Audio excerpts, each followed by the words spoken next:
In today's tutorial, you will learn how to build a GitHub users dashboard using ReactJS. This dashboard will have the capability to enter a username of a GitHub user and search for that user, pulling back all of their relevant information such as their followers, their location, their username, the amount of repositories they have, and so much more using real GitHub APIs. Even better, we are afterwards going to test our application using Cypress to do functional end-to-end testing and WebdriverIO with Screener for visual end-to-end testing. Finally, we're going to take the code that we've written and we're going to deploy it to Netlify so that you can have a production version of the application to display in your project's portfolio. My name is Nikolai Advolatkin. This is Mia Advolatkin, and we are Ultimate QA. And this is Ultimate QA, where testers come to develop and developers come to test. So if you're ready to build a GitHub user dashboard, let's dive right in.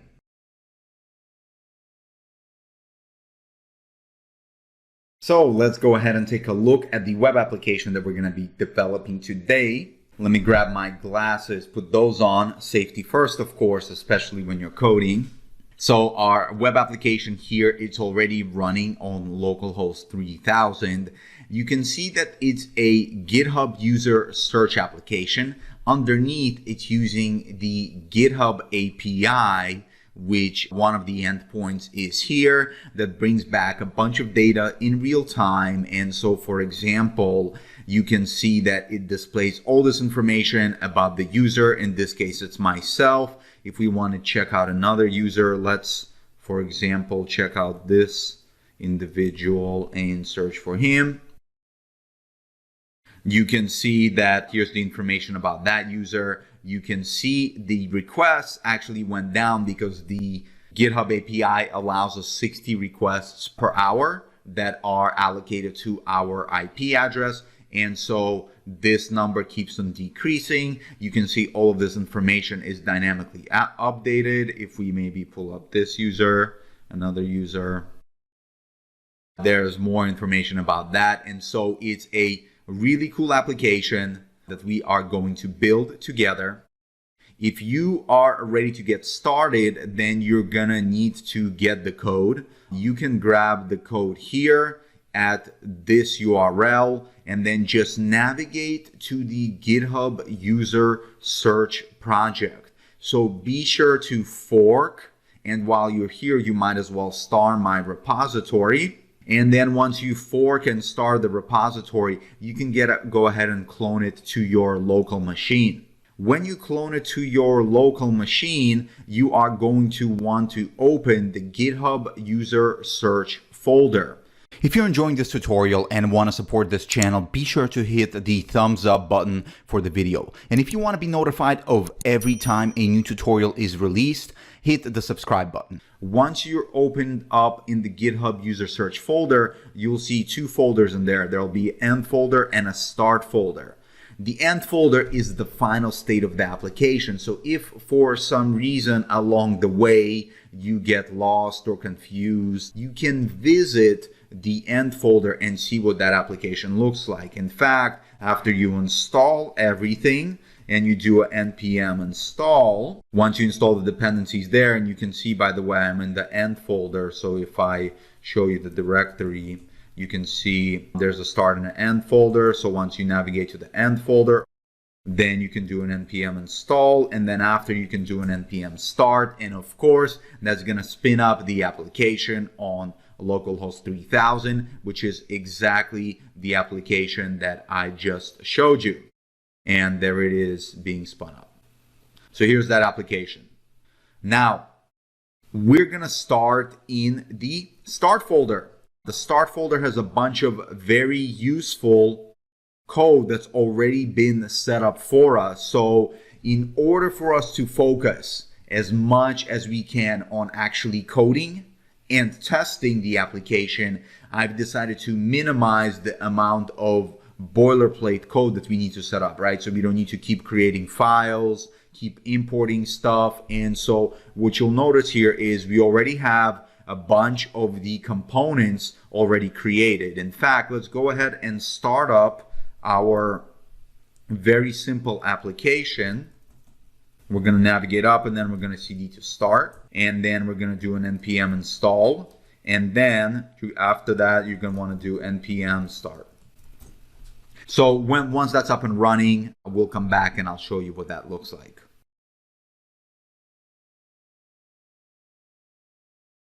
Welcome back. Here is a version 2 of our application. No, I'm totally kidding. This is the version 0 of our application. This is how we're starting, what we ended up starting here. And this is what it looks like, right? It's absolutely nothing. All it is text that says the different components that we have, right? So if we open that up, there are those different components. You can see what they look like. They are very simple. All they do is say the component that is there. Repos component, here's the Navbar. So all of that is set up here for now. The other thing that is here to make our lives easier is this styled components that are already here. So you can see that each file has styling that is available for each of the components. And as we work with our components, we are going to use this styling to apply to our components. It's going to make our life much easier, so we don't have to code anything from scratch, and instead we can focus on the functionality, the testing, the deployment of the application. With all of that said, there is also a package JSON, right, that's already filled with all of the dependencies that we are going to need. So everything that you'll need to install whenever you do an npm install, that'll be available. And then we'll add some more testing as we actually get to that section. So far, as you saw, app.js, all it contains is the dashboard, the login page, and the error page. And we're going to fill all of this in through the rest of the project. So let's go ahead and dive right in and create our GitHub users search application.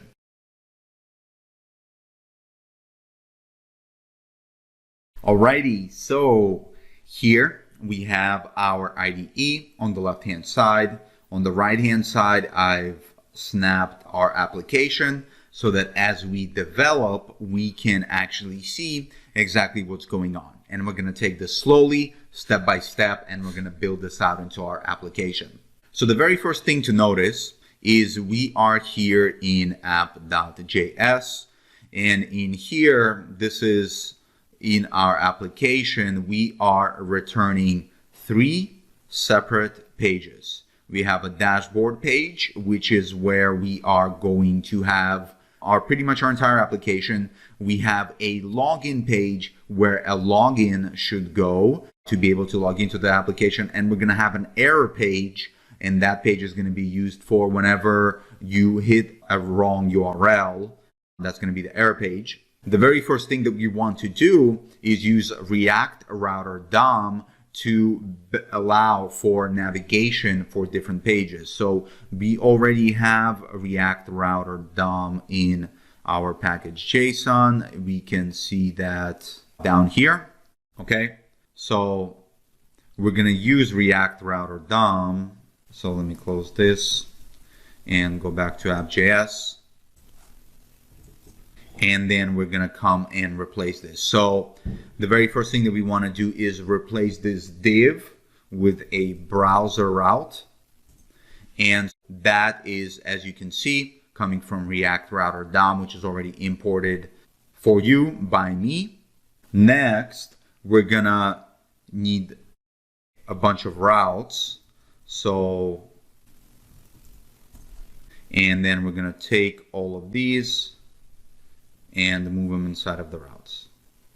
And then actually, we're even going to replace them with 3 routes. So we need 1 route for the dashboard. And so this takes several different options. One property is the path. And so this is where in the URL are we going to go in order to hit this page. And so that's just going to be a default. And then we put in an element. And then that's going to be dashboard. There we go. I wish my IDE didn't always automatically do that, but it does. So we're going to do that. And then what we're going to do here is actually just copy and paste both of these. And then we're going to do login for one. And then this is going to be login. And then we are going to do for this one anything else that goes wrong, not login, not the default, but anything else that goes wrong, we are going to go to error. And then we're going to save. And the only thing that I'm missing is routes, switch. Beautiful. So here's our application. We can see that by default, we are navigating to the dashboard page, right? What happens if we hit login? We're going to be at the login page. And then let's say we make an error and go to a different page. Let's call it this. We hit the error page. And then let's head back to dashboard page. So there are the 3 different pages working with React Router DOM.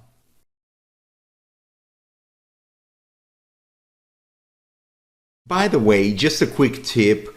Plugins and extensions are so useful for Visual Studio Code. So I wanted to give a shout out to this auto rename tag extension, which is exactly what I'm using to automatically rename my tag. So if you saw in JS, for example, let's say I'm renaming this from route to div, you can see how it automatically renames the end as well, right? So there I'm typing route. See how that's working? So that's thanks to that extension. It will make your life way more easier.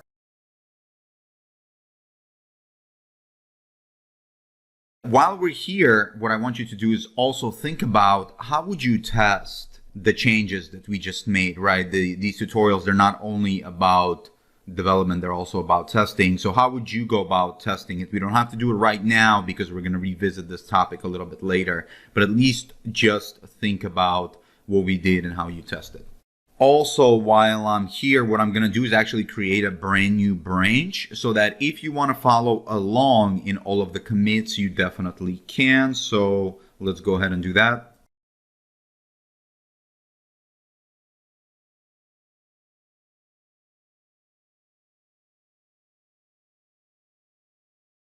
There we go. This will be our branch. Beautiful. Now, let's pull up our application and talk about the next step.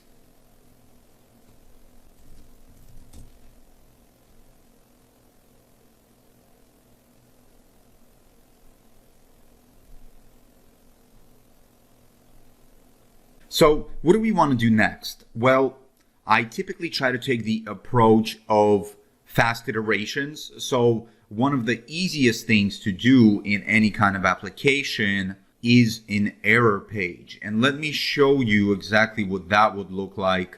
This is actually the production version of the website. And so if we were to navigate to some bad URL, it's, this is what our error page, our 404 page looks like, right? I mean, very simple, but nice page. And this is what we can create relatively easily. So let's go ahead and do that. In order to do that, we're going to go to our error page, just making sure that it's in the start section, not the end section, so you don't see the solution. And this is what our error page currently looks like. And in fact, we can even pull it up here on localhost so that we can see it together.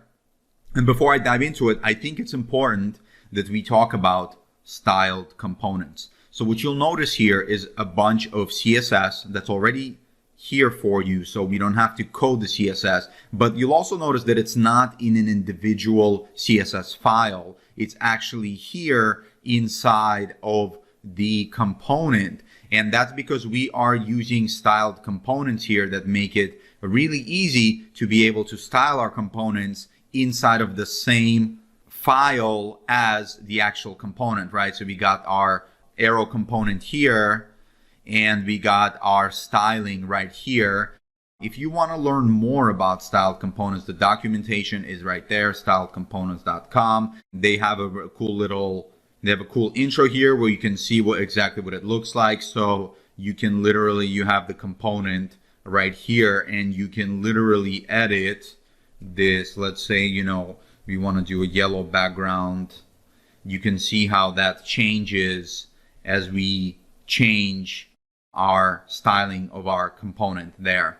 You can learn more about it there, but basically we're going to use that throughout this tutorial. And now, what are we actually going to do for the error page? Well, now if we're going to style a component, you want to return everything in a wrapper. So that's going to provide the styling for our components. And so then, that being the outer element, we are going to return an error message, right? That'll be an H1. So there's that handy extension coming into play, making my life really easy. We're going to do a 404 here. Then let's just do like a H3. And then that message is going to be not found. And then what we also want to do is a button back to our dashboard page so that someone can click it and say, okay, I'm just going to go back, right? So that's going to be a link, and then it's going to have a to property, and then that's going to be back to the dashboard, and it's going to have a class name, and that's going to be btn, and then the text is going to be back home. And so now if we save this and let it compile very slowly, we're going to see our page on the right hand side, and if we click the back home button, it should take us to the dashboard page, which it does exactly that. And then the error page is here. There it is again. So wonderful. Error page is complete.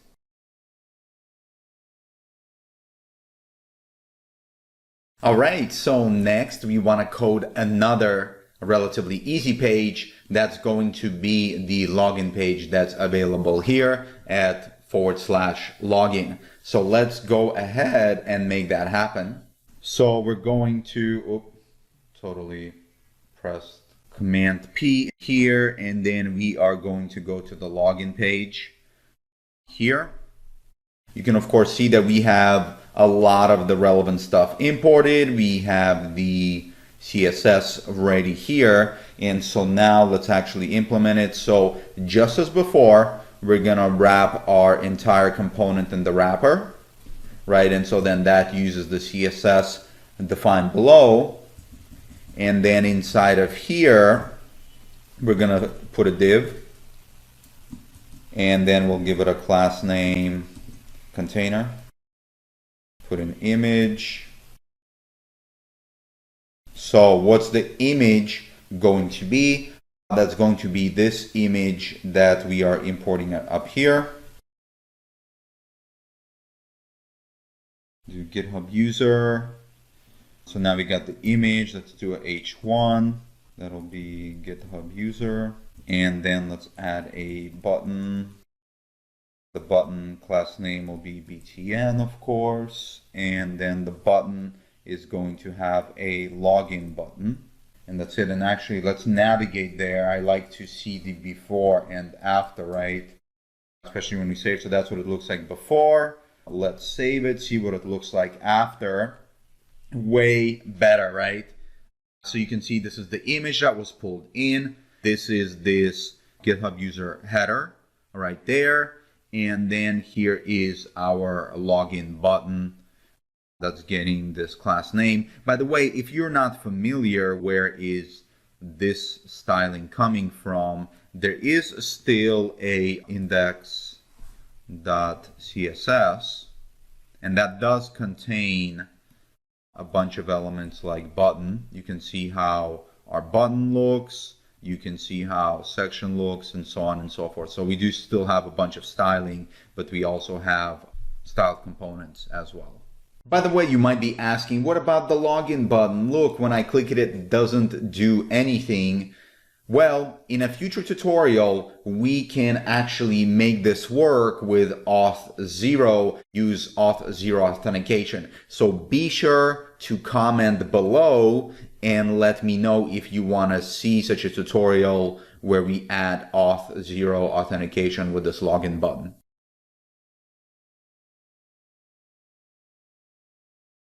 Okay, we've got another easy, well, a relatively easy component for now is the dashboard, and that's just to create its layout. So the dashboard page is exactly what we've seen here in our application. If we open up our dev console and then we come to the components, don't freak out in everything that's here. But what you will notice is the layout of components, which is the nav followed by search component, followed by information, followed by a user. And so that's what we're going to try and recreate here. And that in the beginning, at least, it will be relatively simple. So we're going to get rid of this. We're going to add a nav bar at the top, and then we're going to have a search, and then an info, and then a user. So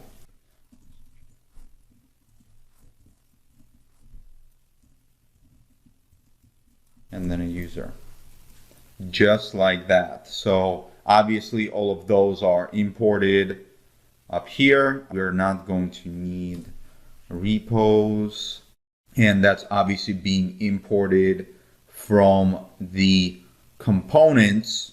And if you haven't seen how that's being done, if we come here and come to components, there's an index.js that allows us to export everything that we need by importing here, exporting, and then that allows us to reference our components as such.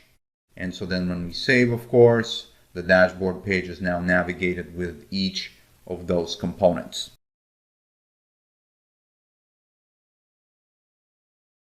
So I wish that software development could always be as easy as that, but at some point it does need to get a little bit harder.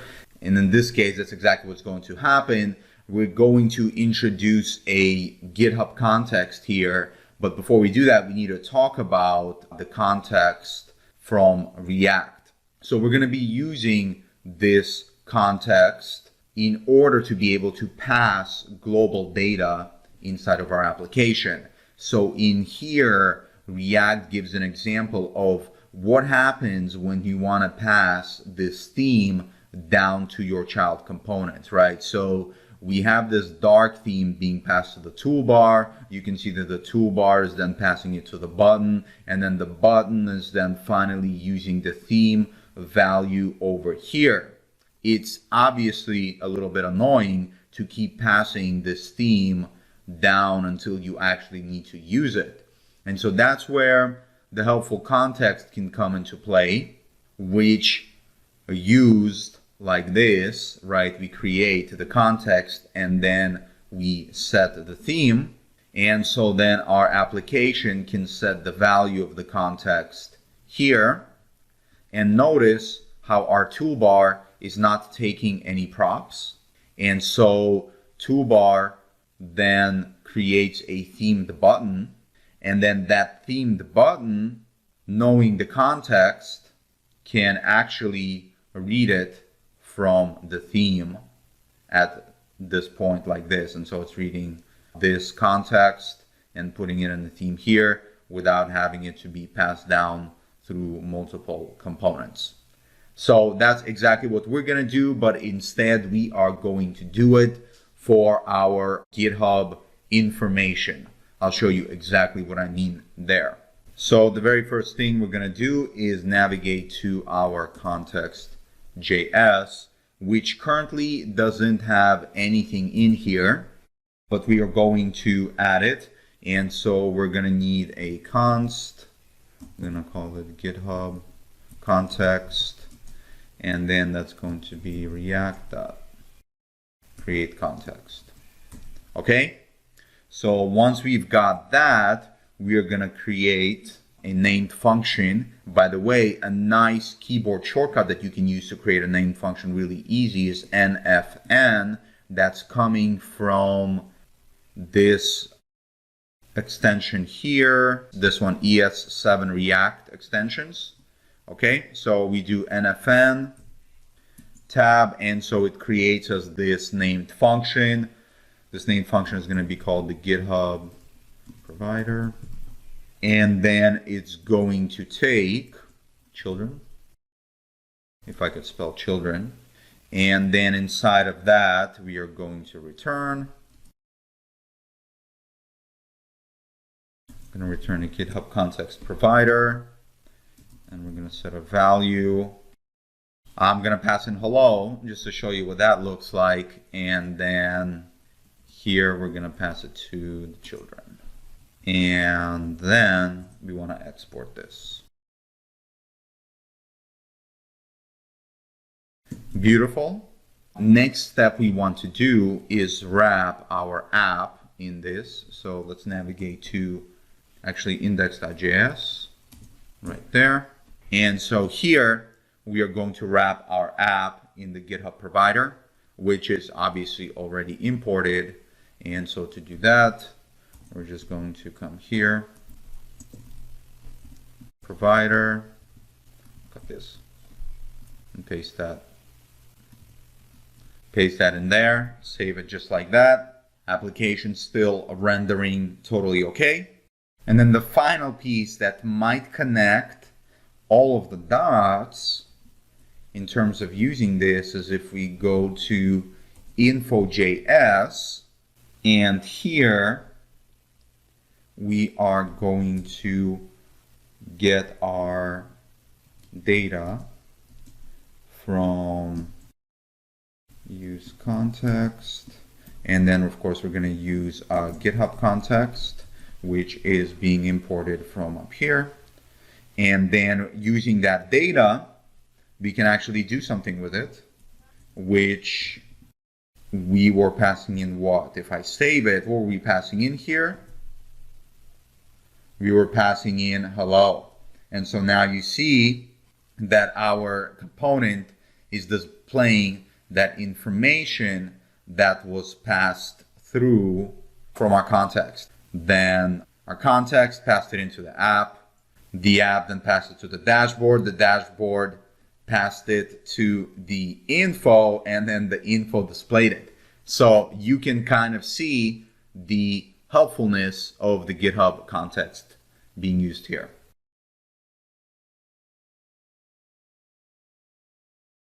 By the way, if you were wondering, where the heck is the testing, Nikolai? Well, that's actually coming. What I wanted to do was break it up into a development section and then a testing section at the end, so that we don't have to keep doing context switching.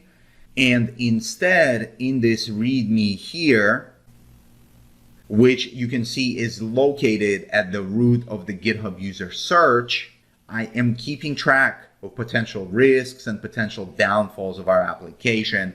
You can see I am kind of putting these questions over here, and I'm going to continue keeping track of these types of questions. And then at the end, we're going to start analyzing how we're going to test our application, what's most important, what's not important, and so on and so forth. All right, so don't worry, we'll get there.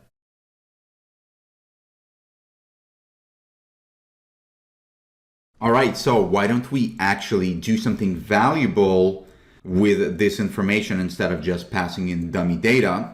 And we will, but before we do that, it's actually important that we take a quick detour to cover React useState. Now, I'm not gonna cover it in depth, but I will give you a quick overview of what useState is for. And over here, you can see at ReactJS tutorials that useState is great for managing states of our component. and the state will be updated, and React will re-render the component on its own without reloading the page. The setup of the useState function is, you can see here, we're calling useState, passing in an initial state, and then you have a variable that stores the state and then a variable that sets the state. Here's a great example. It's simple but wonderful. In this case, you can see there is a home component. This home component starts with a default state of 1. And so that's the value for the counter. And so then in here, you can see it displays that counter in a H1.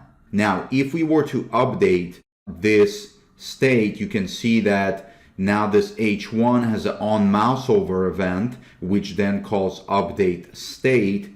Update state uses the set counter, which then increments the counter by 1. And so then obviously every time on every mouse over, the counter is just going to get updated. You can see an excellent example of this down here below. On every mouse over, the counter continues to increase.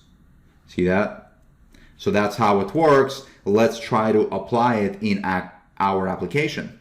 If you're enjoying this tutorial and want to support this channel, be sure to hit the thumbs up button for the video. And if you want to be notified of every time a new tutorial is released, hit the subscribe button. Now we are actually going to be using some mock data before we start hitting some APIs. And that mock data, you can see we have 3 objects: mock user, repos, and followers. All of that data is here in the mock data. So if we look at mock user, you can see that this is just data that I pulled in based on a default user, and actually we can change it up in a moment. So how do we get this data? That's from the users API. If we come here is the get user API. So let's hit this endpoint here. Here is that data, right? If we look at this mock user, we can see all of the information for this user. So I'm going to put myself just to make it different. And of course you can put yourself so that you're making a little dashboard about yourself. So that's me. So what we're gonna do is just copy this data and paste it in. You of course want to paste in up to here. And actually I want it raw so that I don't have quotes. All right, there it is. I copied it, pasted in, and then of course my formatter fixed everything. So let's save that. We can take, so this represents a user. These repos represent just some dummy repos. And that information is here at this endpoint, and actually we can update it to me as well. So I'm gonna hit this API. We don't need 100. Let's pull in 10 just to keep it simple. So let's see that. Here are the repos. It's a lot of information for this user. And in fact, to keep the file small, we're gonna do even 1. That's better. Actually, well, let's do 2 because we want counting logic included in our application. And so of course, there are potential bugs that can occur if we do only 1 repo. We want at least 2. So there they go. We're gonna go to raw. We're gonna copy all of this. Great, I think I got the right amount. Let's go to mock repos and paste that in. There you go. My formatter did great work there too. That's good. And then one final one is mock followers. And this of course is another endpoint here. Followers, let's update it to me and hit this endpoint here. So there are my followers. So let's go ahead and grab them. Set it to raw. If you want to avoid this, you can not even do this for yourself. Save yourself the trouble. And so now we're going to do mock followers. And actually, I'm not even going to copy and paste. It's a waste of time. So just wanted to show you how to do that, okay? So now we have our dummy data. Let's actually use it. So we're gonna do a number of things with this data. So inside of here, we're gonna create a few arrays. You can use dar for a destructuring array. And then, of course, we're gonna use state. And then I'm just gonna copy and paste this 2 times.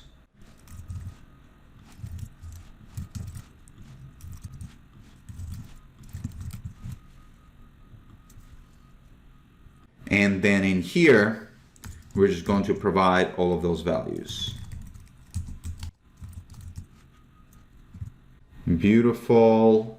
A repo is not defined because it's repos.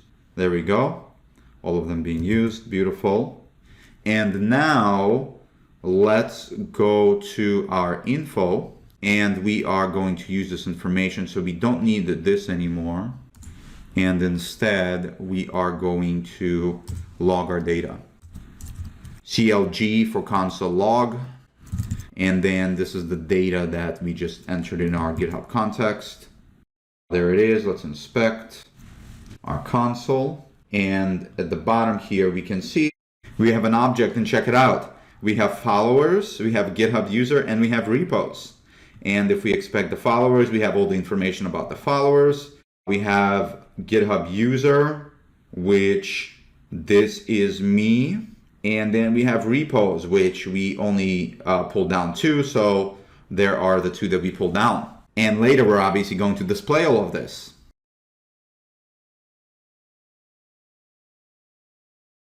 So let's actually do something with all of this mock data that we're getting back.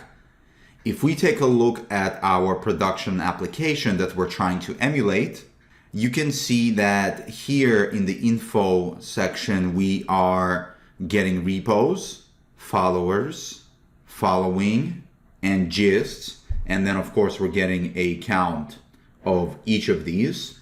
And so that's what we are going to try and replicate now. By the way, I should mention that if you ever want to see any of these projects live while you're coding, just come to nikolai.tech, and then you'll be able to find my projects down here. And definitely in the future, let me know if you want to build your own portfolio website just like this. I'm always updating it. So if you want to see a tutorial on something like that, definitely let me know and comment. All right, so let's go back to our info. And instead of this data, we are going to actually destructure this, call it a GitHub user. And then we no longer need this console log. And then we'll need to destructure this as well into an array. So we'll do a destructured object, so DOB. And then this is going to be from GitHub user. And then this is going to be, so remember the 4 components that I mentioned. If we come here to mock user, it's going to be public repos and followers, following, and public gists. See those 4? So that's exactly what we want. And in fact, while I'm here, I'm actually going to go back and copy those in. Public gists. Cool. And now we need some icons. So our items are going to need a few of these items.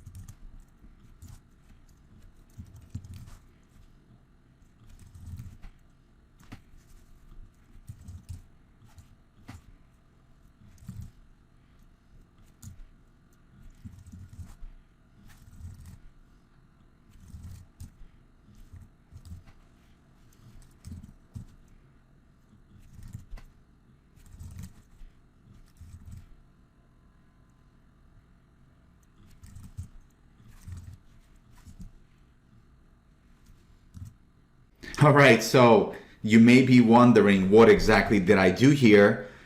Well, I gathered a bunch of icons that we are going to use to create that display that you saw here of these icons, okay?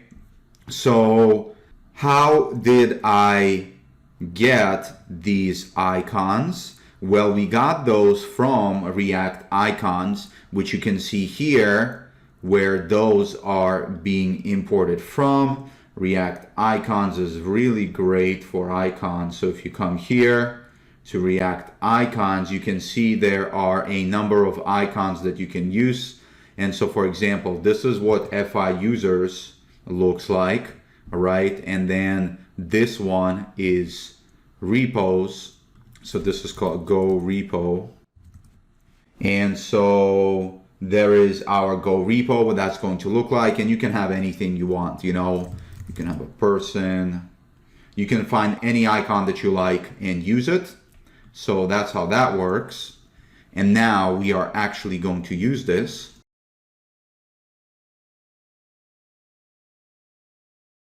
So now what we're going to do is we're going to create a section and we're going to put each one of these items into that section. So let me show you how we're going to do that.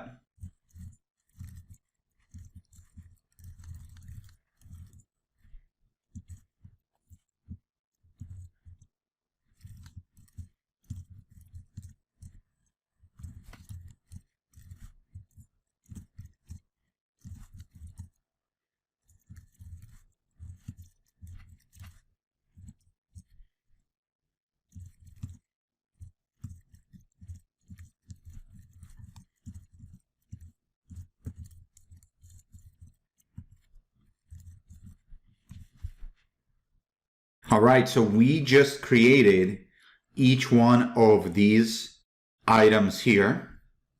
We are putting them into an article, and then we are getting a span that's going to have a color and the icon that we're getting from our list. Then we have an H3 that's going to have the value, which is dynamic. And then we are going to have the label, which is just coming from that. And now, of course, we have to map over the array and display those values. So let's go ahead and do that.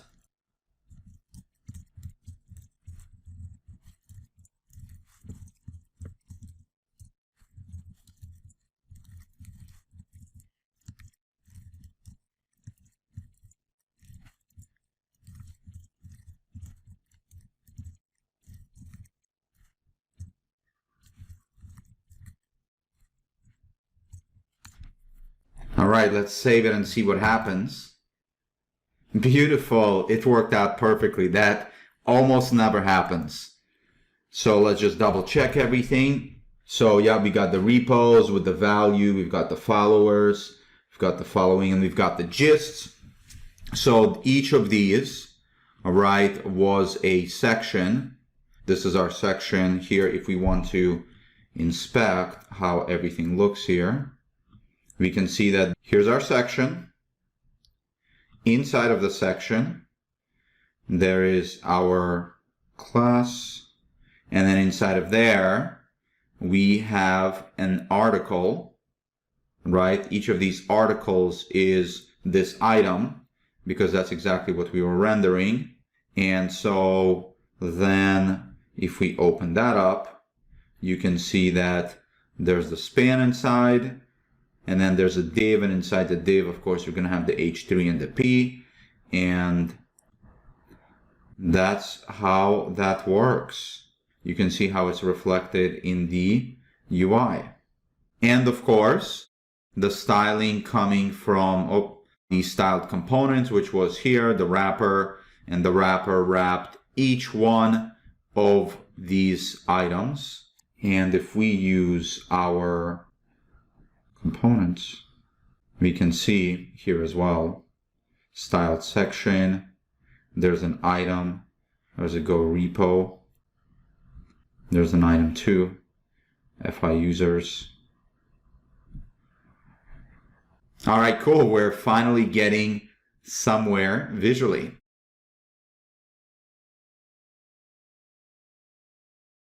Alrighty, so in this video, we're gonna knock out this section down here. We are calling this a card. We are calling this the user. And so that's what we're gonna try to knock out. So one thing I noticed that was super confusing here is I was calling user.js search component, and I never noticed that until now. So sorry about that. Let's rename it to user component, and that looks way better. And then the card component is correct as well. So let's go ahead and get started on our user component. We'll do that one really quickly.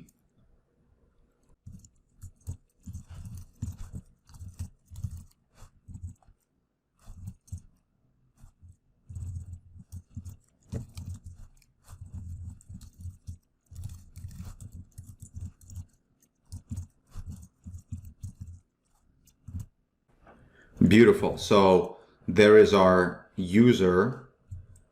We've got a card component and a followers component. Let's knock out the card component. So in the card component, what do we have going on? We got a number of things. We've got an avatar. We've got a website.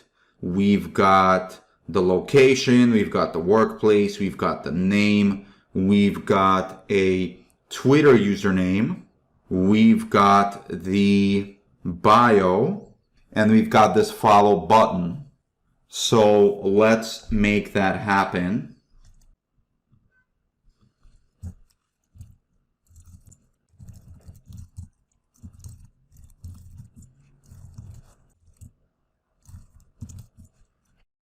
So from this mock user, we're going to pull in avatar URL.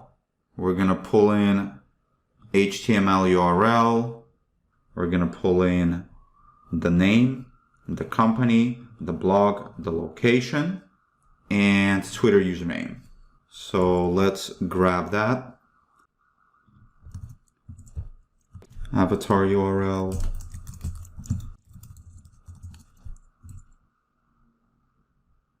Name and company.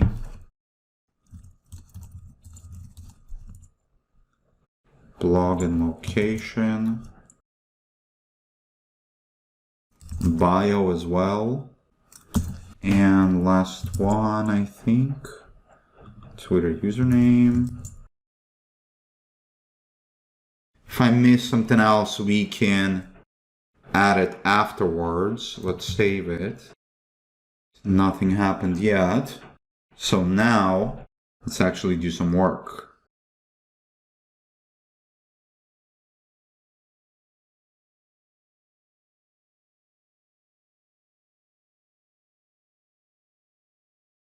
All right, so let's see what that looks like. Beautiful, there we go. Got an image with the avatar URL and my name. Next to that, we're gonna put in a div. It's gonna be the name. Save that. Let's see what that looks like. Beautiful.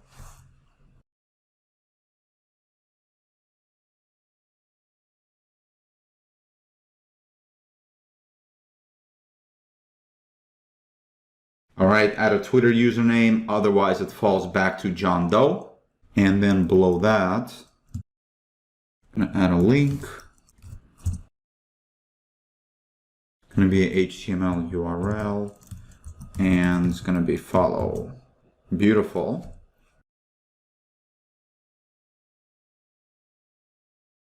Then in here, I'm gonna add a bio. Awesome.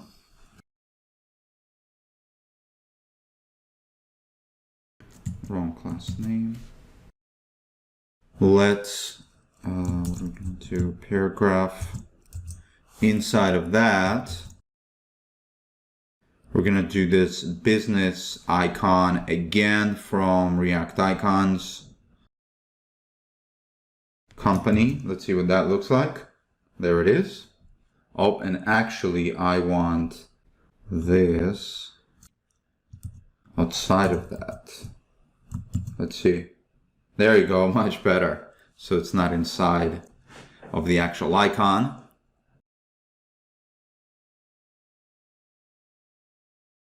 Location, that's gonna be,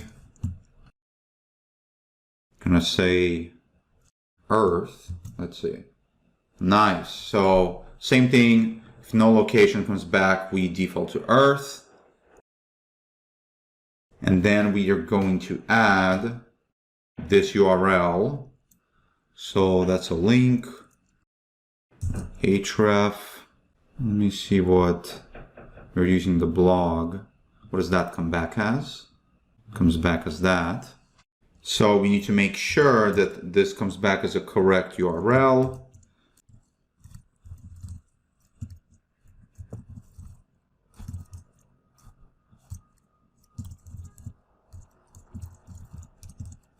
There's a little link icon, and then next to that we are going to put the name. Beautiful. And of course we wrapped it in a link, so of course this value is clickable, and so is this whole thing. Beautiful. Let's make this bigger. Everything looks great. Of course you can click on it. That should work. A wonderful test as well, making sure that that's going to go to the right location. Should be able to open that. Looks wonderful. So next, let's go ahead and work on the follower section.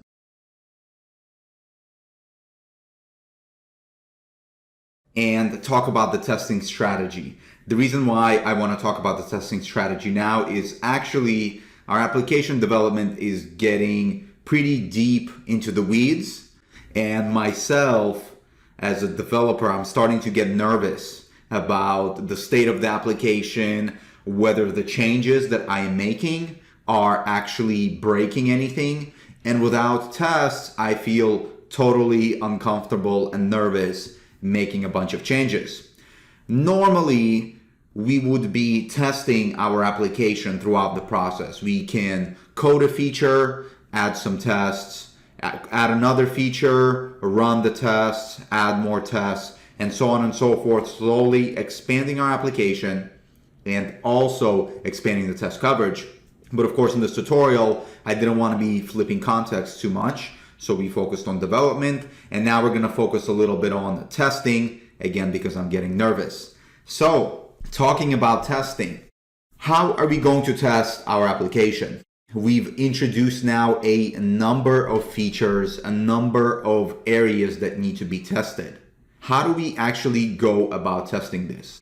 In my opinion, coming up with a testing strategy is a game of finding the risks in the application and then figuring out which risks are the most important to avoid for our application. And so I've been keeping track of a bunch of testing questions here that I've been thinking to myself as I'm developing the pages and how to test our application. Again, normally I would have actually tackled these concerns after the feature was coded, but for this tutorial, I did it afterwards. So the very first question that came to mind is, how do we ensure that all of the paths of the routes are correct, right? So in our app.js, we added a number of routes that take us to different parts of the page. We have our login route, which takes us to this page. We have our dashboard, which now looks like this. And we have our error page, which now looks like this. How do we ensure that all of this is configured correctly? The other thing to think about is, how do we test the error page? For example, does it show up on all endpoints, right? For example, does it show up here on foobar? What about on 1, 2, 3? Will the back home button take us to the correct page? And even more potentially important in this case, because our application does not have so much business critical functionality, or at least this page doesn't, is does this page look correct, right? For example, is the styling matching to what we want it to look like? Because maybe it's very possible that at some point we can go in and accidentally break the styling of this page. And so does it look correct on this resolution? What about on a mobile resolution? How does it look there? Same thing applies to even our dashboard page. Our dashboard page is now getting more and more rich. And does this look correct on a desktop resolution? What about on a mobile resolution? Does that look correct to us? And then even more questions about this page is all of this data here, is it correct? What about this link? Will it take us to the correct URL? What about this link? Will that take us to the correct URL?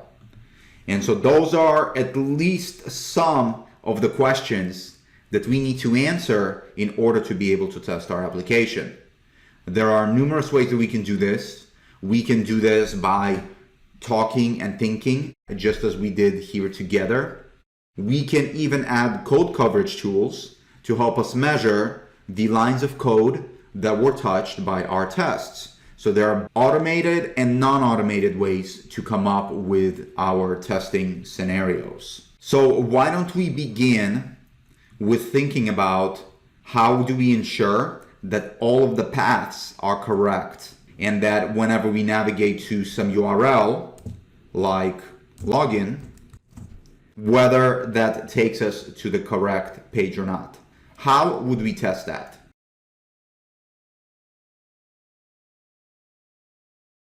So let's start breaking down these tests.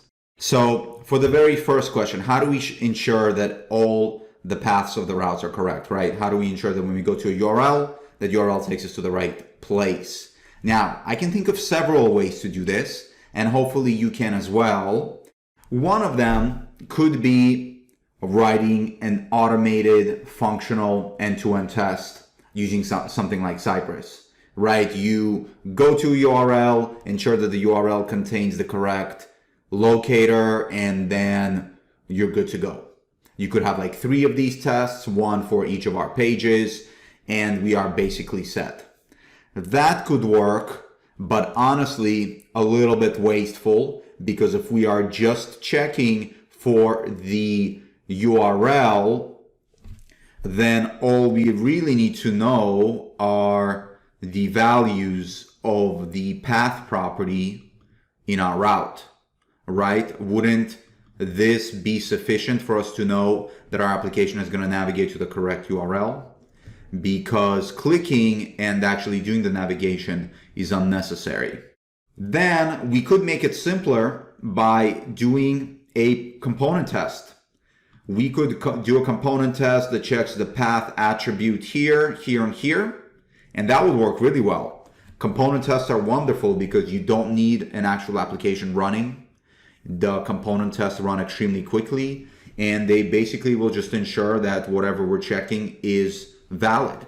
But what all of those tests leave behind, and which is one of our other risks, is the actual rendering of the application and ensuring that it looks as exactly like it should.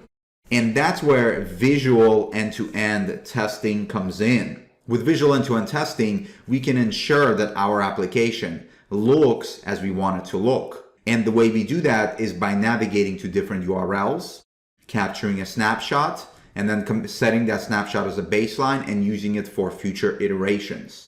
And the main part of that is navigating to a URL. And so if we're navigating to a URL in order to capture a snapshot, why don't we use that as our test of ensuring not only that are we taking to the correct endpoints, but also at the same time, we will ensure that our application looks as we want it to look. So with that said, we are going to use Screener and WebdriverIO for our visual end-to-end testing. If you're unfamiliar with WebdriverIO, it's a browser and mobile automation test framework. It's basically comparable to Cypress. I would say I personally prefer Cypress for my functional end-to-end testing, but for visual, I do like the combination of WebdriverIO and Screener, simply because that's what I know and that is what I have available. In the future, I'm certainly looking to try other tools and combinations for visual testing. So go ahead and check out the documents here. And then for Screener, you can come to this page, and Screener is a visual end-to-end testing tool. By the way, did you see that visual bug right here? This is not purposeful at all, but check out what happens when you're at this resolution, what happens to these buttons versus here, right? Versus here. So not horrendous, not a horrendous bug, but obviously a problem. And it just happened to occur as I'm here showing it to you totally organically. That's what visual testing is exactly for. But anyways, the visual testing tool is Screener. You can come here and request a demo. Unfortunately, you still have to request demos to get access to it and to be able to use it. You can't just do like a self-service sign up. But in the future, I hope to use another tool where you can use a self-service sign up. If you want to see me using different visual testing tools, comment down below and be sure to let me know which tool you want me to use. So once you sign up, and you're also going to need a Sauce Labs account. So for that, you're going to go to saucelabs.com and you're going to sign up for a free trial. Sauce Labs is going to have our remote testing grid, and you're going to see why we need that grid when we start running the test, but it's actually hooked up to Screener. So you need both of the accounts, but it'll give us, Sauce Labs will give us more capabilities than just visual testing. And I'll show you those as we progress through our testing scenarios. Let's go ahead and get set up with WebdriverIO. If you're enjoying this tutorial and want to support this channel, be sure to hit the thumbs up button for the video. And if you want to be notified of every time a new tutorial is released, hit the subscribe button.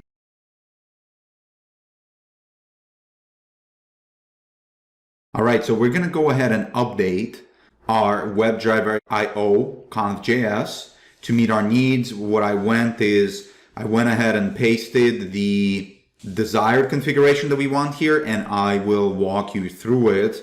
And of course, you can get this desired configuration in the source code. You just can simply find it in the end folder if you're curious for how to recreate it.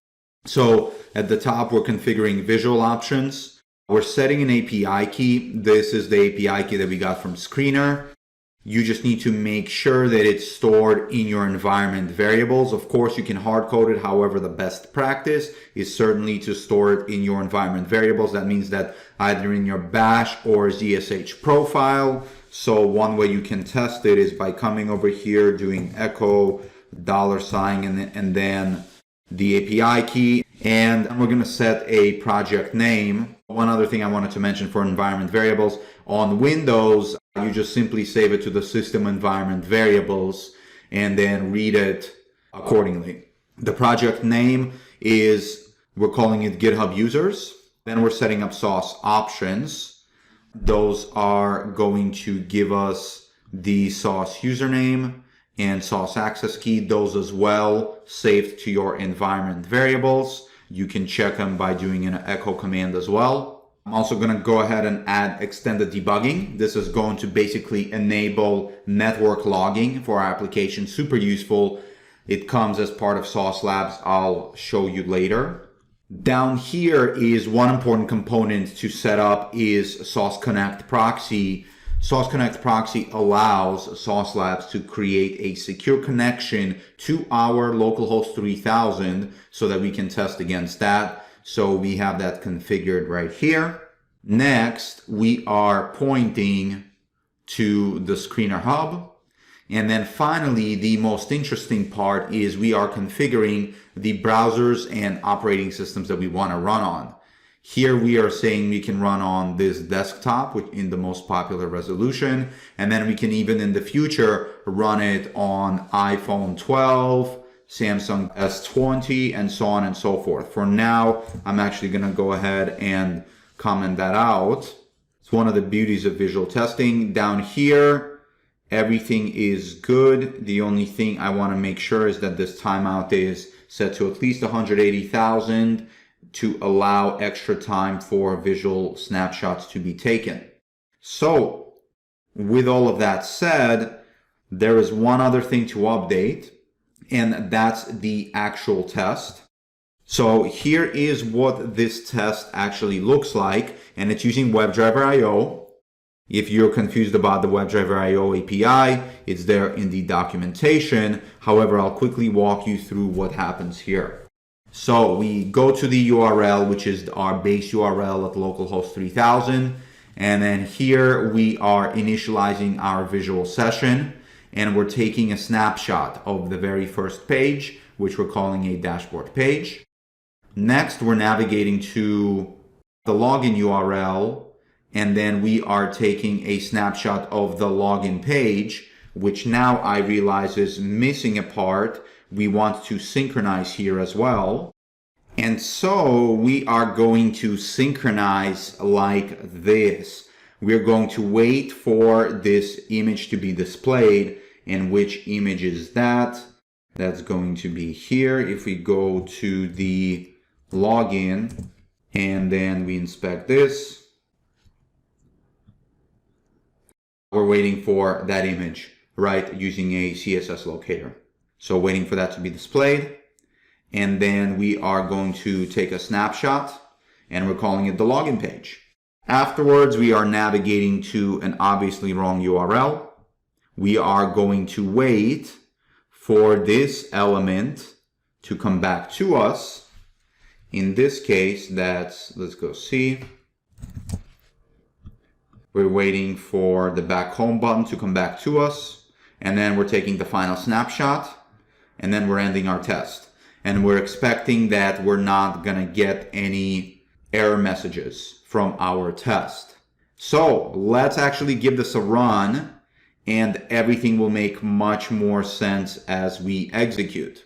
So our application is obviously running. So let's go ahead and run our tests. And to do that, let's come back to our package.json.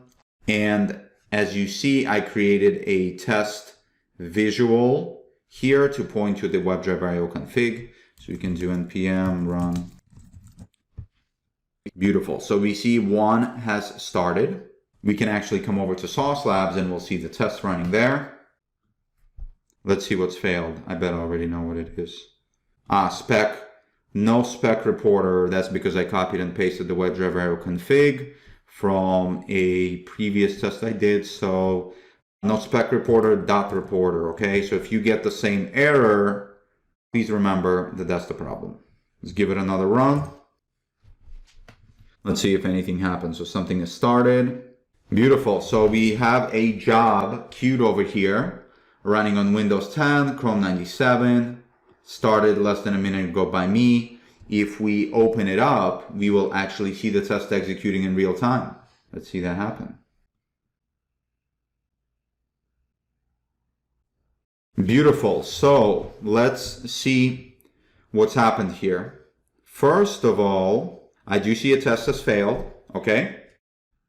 Then down here, we see that visual checks failed and it couldn't find this GitHub user after 10,000 milliseconds. And then if we come over here, we can see it loaded the login URL. Yeah, and then I'm surprised it couldn't find it. That's very interesting. Let's see why. And of course, the answer is super simple. I didn't provide the correct alt attribute. It's GitHub-user. So we can do that. I mean, we can even double check. The smartest thing to do is to quickly double check it here. Command F, put in your locator, 1 of 1. Perfect. Let's give this another run.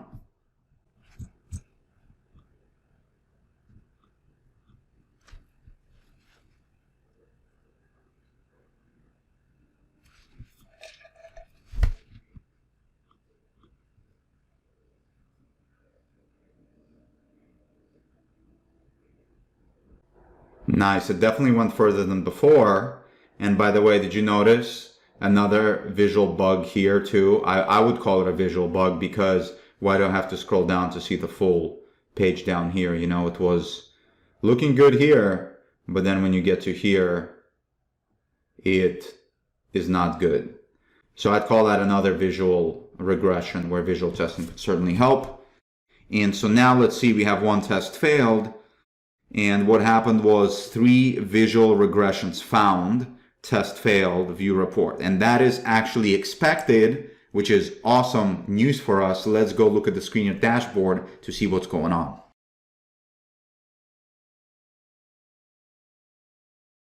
So if we take a look at the Screener dashboard here, we see our GitHub users project that came from the WebdriverIO config. And we have 3 new snapshots. What this means is that Screener has never seen this combination of browsers, test names, and operating systems before for this project. And so it identified 3 snapshots as new. And so now it's up to us to decide if these snapshots look correct or not. Now we can also see the resolution, of course, that it ran on, as well as the browser and OS. And now let's take a look at our renderings. So if we look at the dashboard page, we can see what that looks like. And of course, we know that opening up the dashboard page went to the correct URL. So this is exactly what I was talking about. Not only can we go to the correct URL and ensure that it works, we can also render the page and make sure that it looks correct. And in this case, it looks wonderful. And so we are going to accept this as a new baseline. This page is actually not correct. You can see that a portion of it didn't render. And so we are going to reject it. I did notice, to be honest, some flaky behavior with Screener in terms of being able to run on localhost sometimes. So I'm going to see if I can get that resolved. But this coming up broken sometimes happens. I think I have a potential solution for it, and I'm going to apply it and try it. And the other thing I quickly need to mention is that I also had issues with running multiple threads in parallel against localhost with Screener. And so for that problem to resolve itself, or at least to get a little bit better, what I had to do was increase the U limit for the testing. The documentation is here. It's in the main README at the top level of the folder. It's actually very easy to do. It's like one command to run it and then another command to check that it worked. So give that a shot as well. But anyway, we're rejecting this snapshot. And then we got one more. That's the error page. And the error page looks great to us. So we are actually going to accept it. So one thing I do want to show you was in the visual spec for the error page. I don't know if you saw, but there's a data test ID that I added. In fact, yeah, there's a data test ID that I added to the button, which you haven't seen previously. And the reason that I did that is actually to make our application more testable, so that if we want to interact with this element in the future and have it be unique, it's much easier to have a unique attribute on that button. And let me show you where I put that. That's at the error page.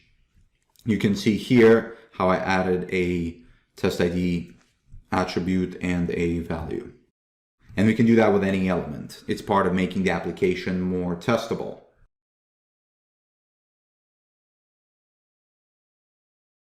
So in terms of testing, that was actually wonderful progress that we just made. We pretty much covered these 3 risks right here in terms of making sure that each path is correct and making sure that each of the pages looks correct. And the only part that we didn't tackle yet is this part of our error page, which we're going to get to in a moment. But with a single test, we covered a lot of potential risks. We could even take it to the next level which I wouldn't do right now. I think it's premature, but on a next level, we can even start making sure that our application looks good, not only on desktop, but also on mobile.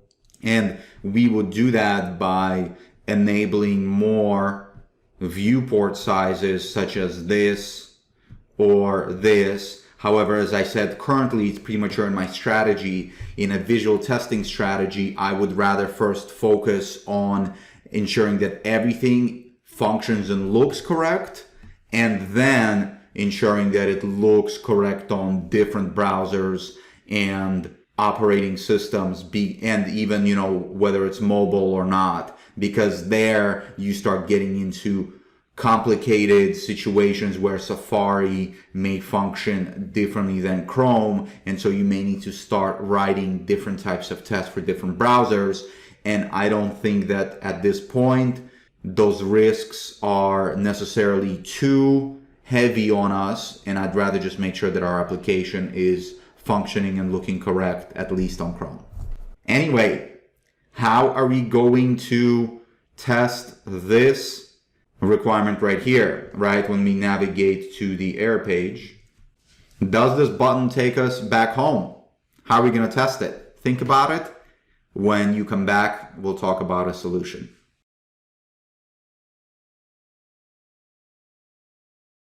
So just a quick aside, I think I did figure out a potential solution to screener problem. Was I added capture performance to my source options. What this actually does is it enables front-end performance capturing, which ends up slowing down the application and waiting for it to load before capturing a snapshot.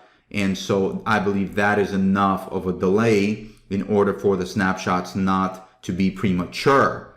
It's an interesting workaround, but it actually does give us some more testing capabilities than we had before. So you can see, first of all, the snapshot came back as new, right? So, and it does look good. So I'm hopeful that maintains. So I'm going to accept this, and this will be our new baseline. And then if we look at Sauce Labs and actually look at the tests, what you'll see here is a number of commands being executed, right? Here we're navigating to localhost 3000, and then you'll see this little performance icon. This is from the capture performance, which actually shows us a performance report of our application. So this is how long it's taking our application to load, and then it gets a bunch of different scores. So then here we do the same thing, and here we can view the performance report for this as well. And that was actually localhost/login. You can see the performance report for that one. So probably not super useful on localhost, but it is actually really good to see if over time we are making degradations, which would be reflected here as we keep adding and testing this page. We'll see the score vary, and then we can decide if we want to take any action to improving the performance of the page. So anyways, yeah, that was the workaround. It actually added some extra features for us, which is cool. I wish we didn't have to do it in the first place, but let's hope it keeps working, and let's get back on our regular path.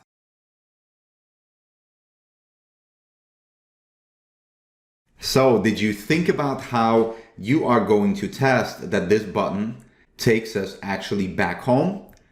Well, of course, we could perform something like a visual end-to-end test, as you saw, where we open up this page, click this button, and then capture a snapshot of this page again. But that's actually overkill, in my opinion. Number one, we already have a snapshot of the dashboard and the login page. So to capture two more snapshots that we're going to have to maintain and take all of that extra execution time just to click a link, it's way unnecessary. Instead, we can actually use a functional end-to-end test with Cypress in order to make this possible. And I'll show you why it's way more beneficial than doing a visual end-to-end test. So if you're not familiar with Cypress, I recommend that you go to CypressIO and check out their documentation. They are a functional end-to-end testing tool, similar to WebdriverIO. However, I prefer Cypress. It is much more tightly integrated to our coding environment. It has a great IDE. It makes debugging easier, and it's really fast. And then it has other very cool features such as API testing. So to get started, it's very easy. You can see the command right there. You just copy the command, and then we're going to start installing it. And once it's installed, I'll be back to show you what to do with it.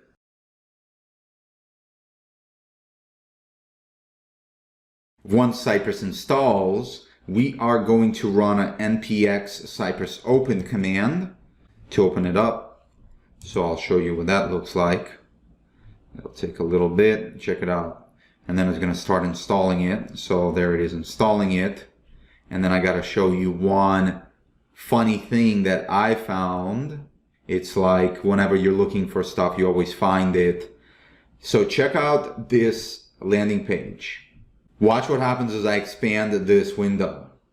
Notice the elements in the middle. Look, they're also misaligned. Another similar bug is on the Screener website. You can see the icons, and here they get moved down. So it seems like there's a certain browser resolution, let me see, around 1060 pixels that's causing this weird behavior.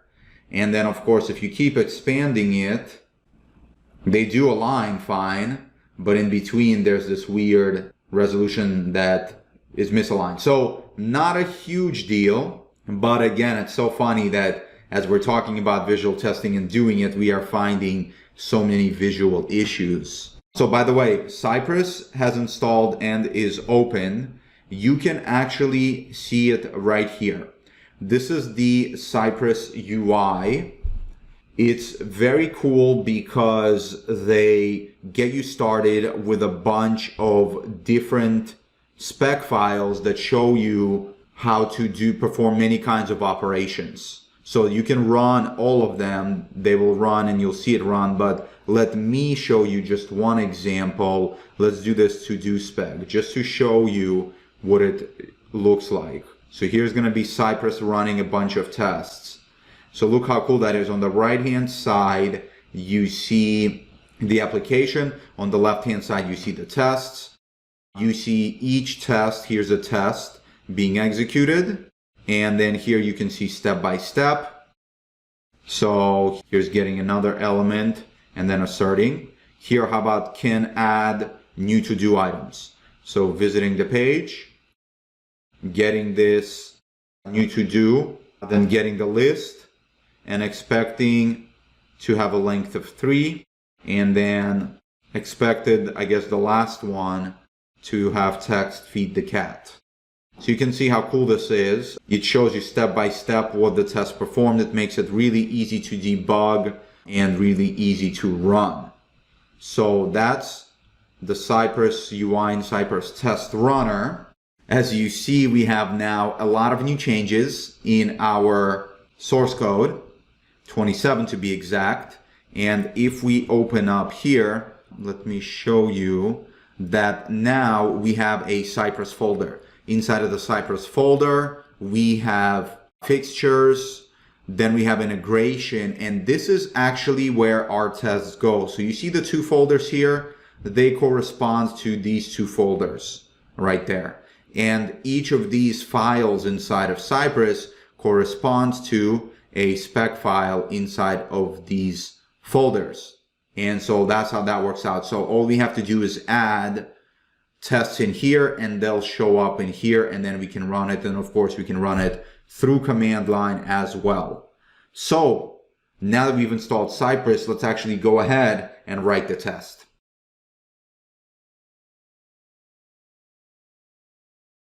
All right, so here we are back in the code. Let's go ahead and clean this up. So we are going to get rid of all of these examples because we don't need them.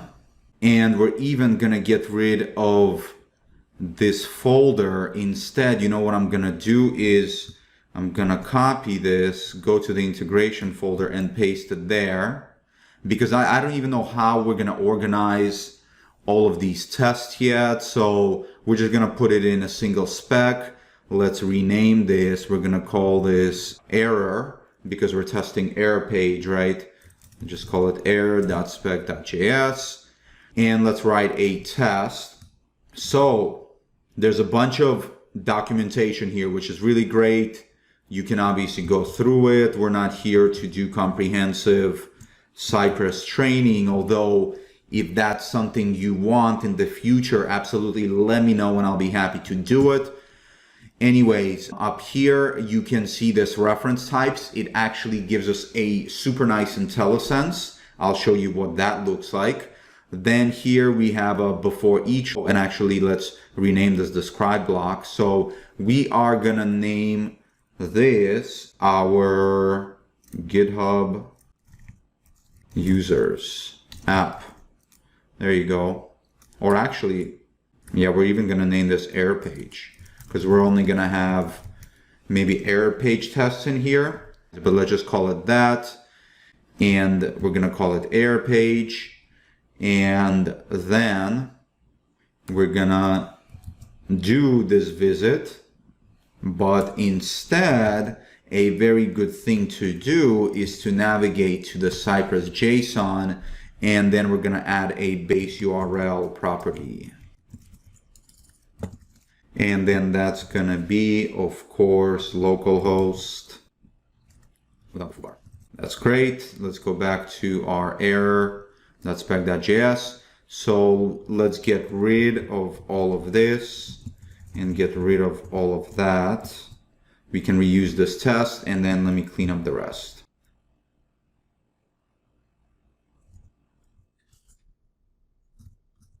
All right, let me write the test and then I'll explain to you exactly what we're doing. First, we're gonna identify the element. Of course, we have our handy data test attribute here, so we're gonna grab that. And then we're gonna throw that in here using our CSS locator. Beautiful. Next, we are going to check that it has an attribute. So should have attribute. There you go. And what attribute should it have? href. And then we're gonna do and then we're gonna do contain. What part of href is it gonna contain? This URL. So now let's save it. If we come back here to our UI, we can see our error spec.js. Just click it and open it. And let's see the test execute. So the test ran.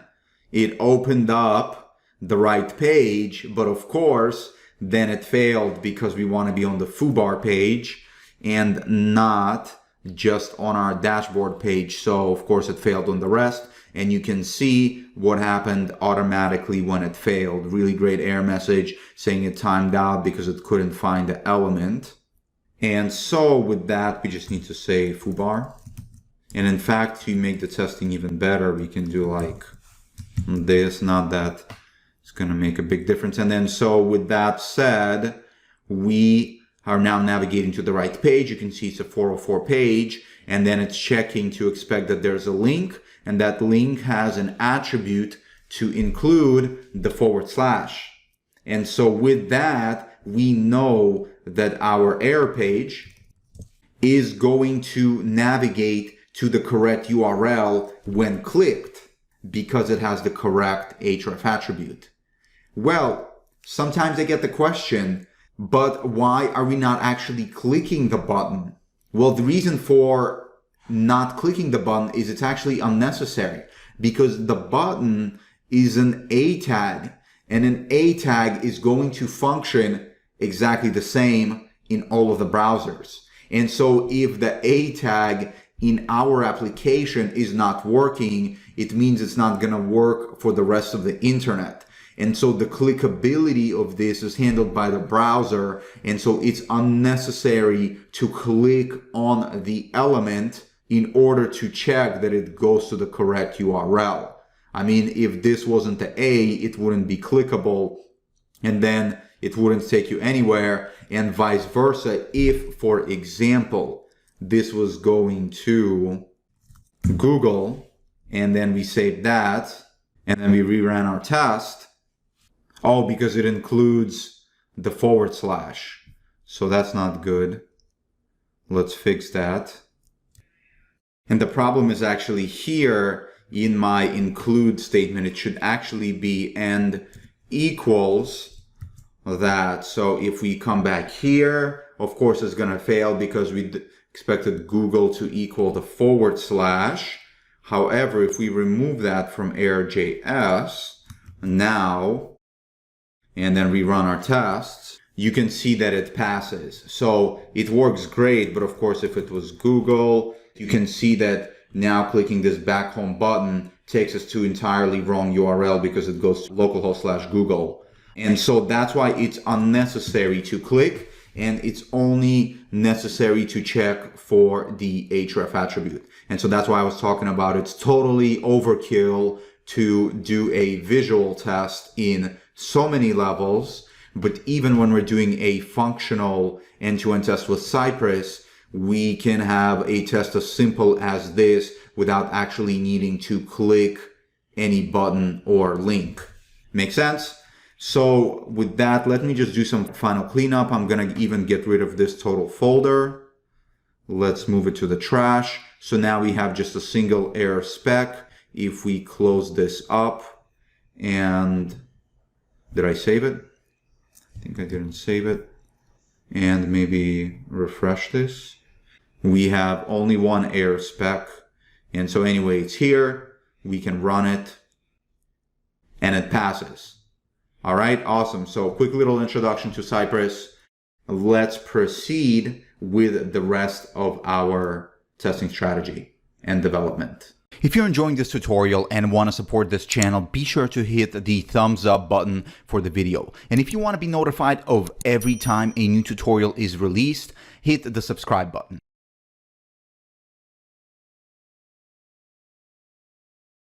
Next, let's tackle the followers component. The followers component should look something like this. Okay, so that's what we're going to work on. Let's head over to our followers.js component. Of course, everything is already imported here. We got the styled components down here. So now we are just going to implement them. So first thing first, we're going to pull in all the followers. So destructured object.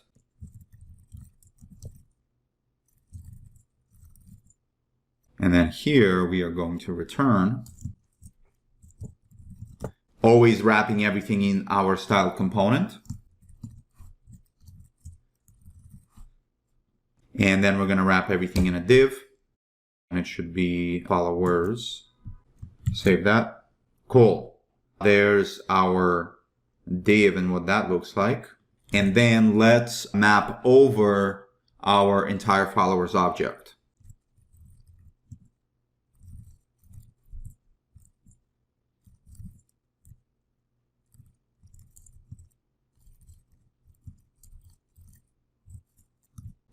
So if we go into our mock followers, you'll see what we just pulled out. We pulled out an avatar URL. We pulled out HTML URL right there. And we're also pulling out the login, which is right there. And the avatar URL, I'm aliasing as image just for simplicity purposes. So now let's put that into a component.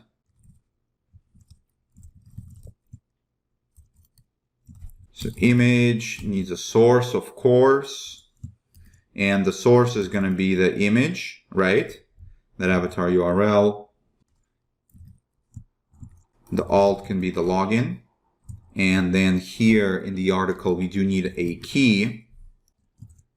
That'll be the index. That's coming from here. So if we save that, boom, beautiful, check it out. We got all the images showing up from each of our followers. And then inside of that,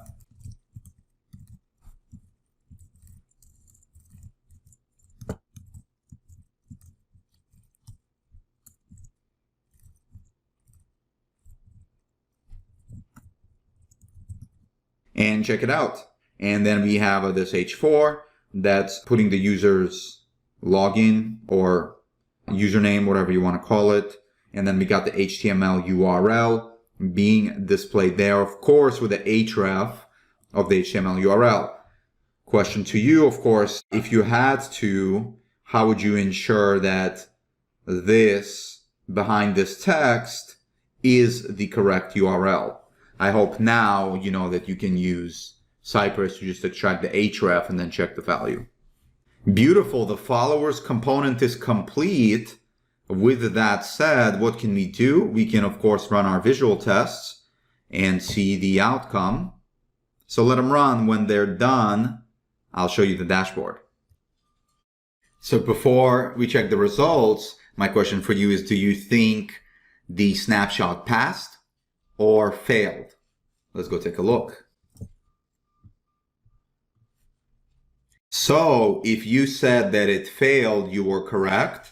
In fact, if I scroll down, this is what a failure looks like. You can see one failed here. And then if we scroll down, you can see one visual regression found. And of course, you can click on this URL and then view that visual regression. So I'm here in the dashboard. I can see the one changed. And why did it change? Well, of course, because we added a totally new section. Let's take a look at that. And so now you can see what has happened from before and after. And of course, for us, this is totally acceptable. So we are going to set this on the right-hand side as a totally brand new baseline. And this is what it's going to be going forward. And of course, as we add these other components on top, our application is going to keep changing. We'll just keep setting new baselines, no problem. But what it's also helping us to catch is if we're breaking any of the dynamic logic in any of the other components, which we obviously didn't. And that is a fantastic thing. So let's close that one. And then of course, we got one more set of tests to run, which you haven't seen before, but we're going to do npm run test Cypress, and that's going to run in headless mode. Let me show you that command. You can see that this is the command that's being executed, running headlessly without that UI that you've seen before. And then it's going to show the results out here. It has screenshots. It has videos that happen automatically. And we'll see. And fantastic. And our error page test has passed successfully. If you want, there would be a video there. In fact, it'll show up here. So there's the video. We'd of course have to navigate to it and watch it play, but it is there for you automatically, which is super nice.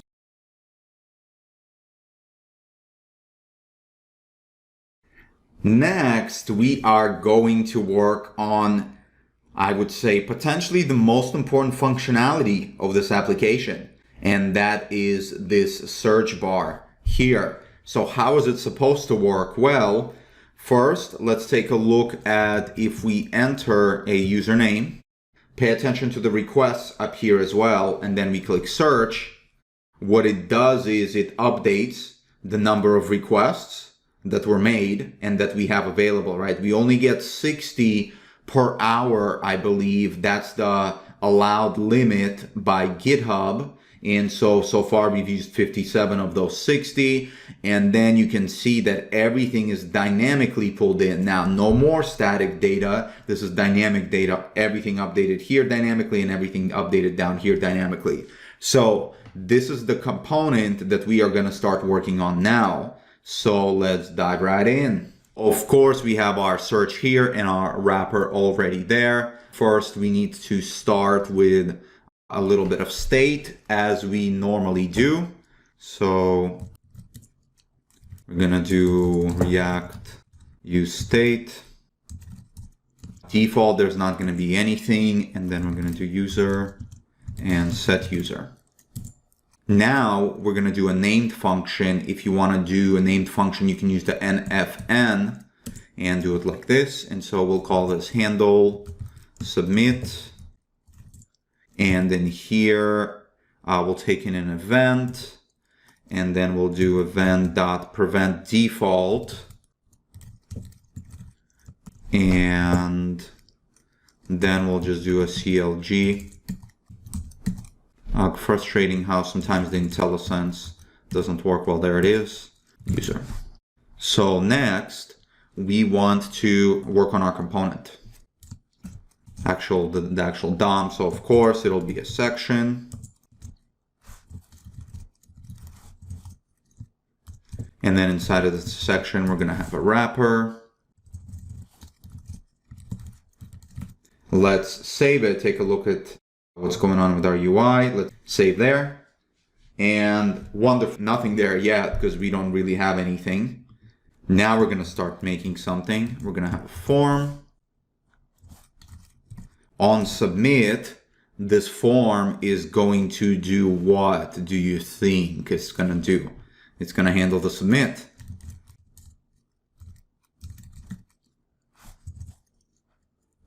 So let's see if save it now.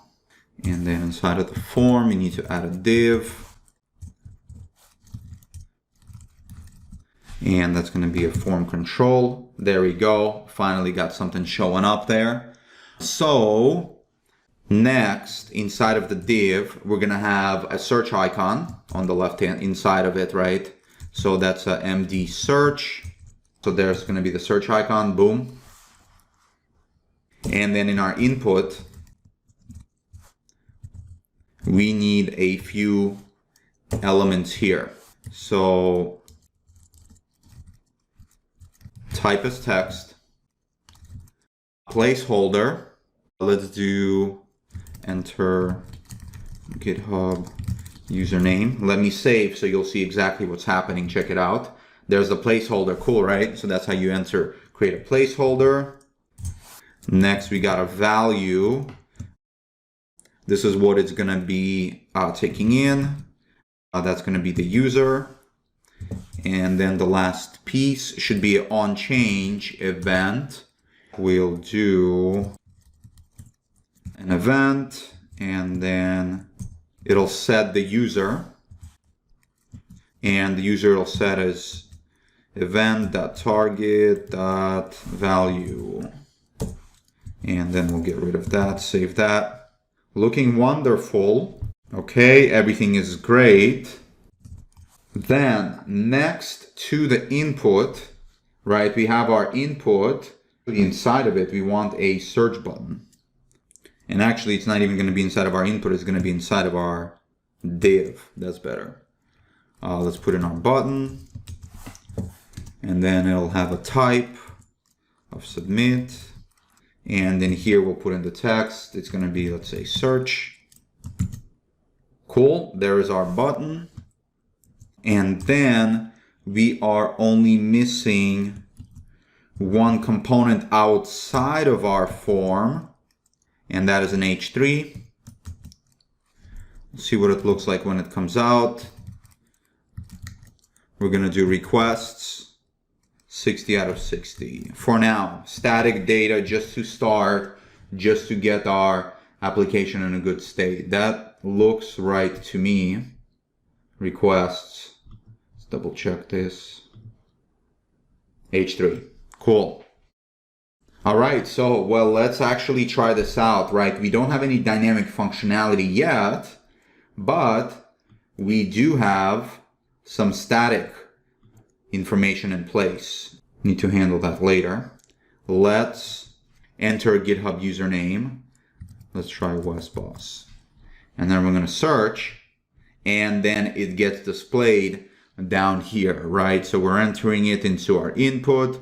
We're clicking the submit button, and then when we do the onChange event, it's setting the user, which is our value. And then on submit of our form, we are going to this event handle submit, which takes the event, and then it logs the user. So that is wonderful. Let's try another one. Back to myself. There's myself. So works wonderfully. Let's proceed.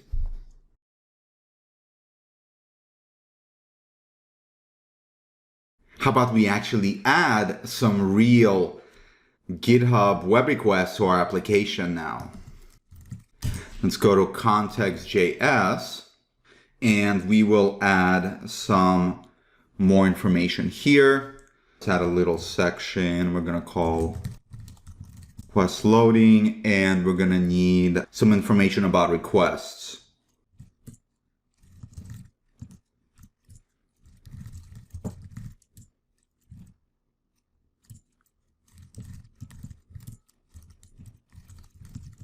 All right, so we are gonna be getting the request and figuring out whether the application is loading. Next, what we're gonna wanna do is check for our requests. I'm gonna just put a comment here for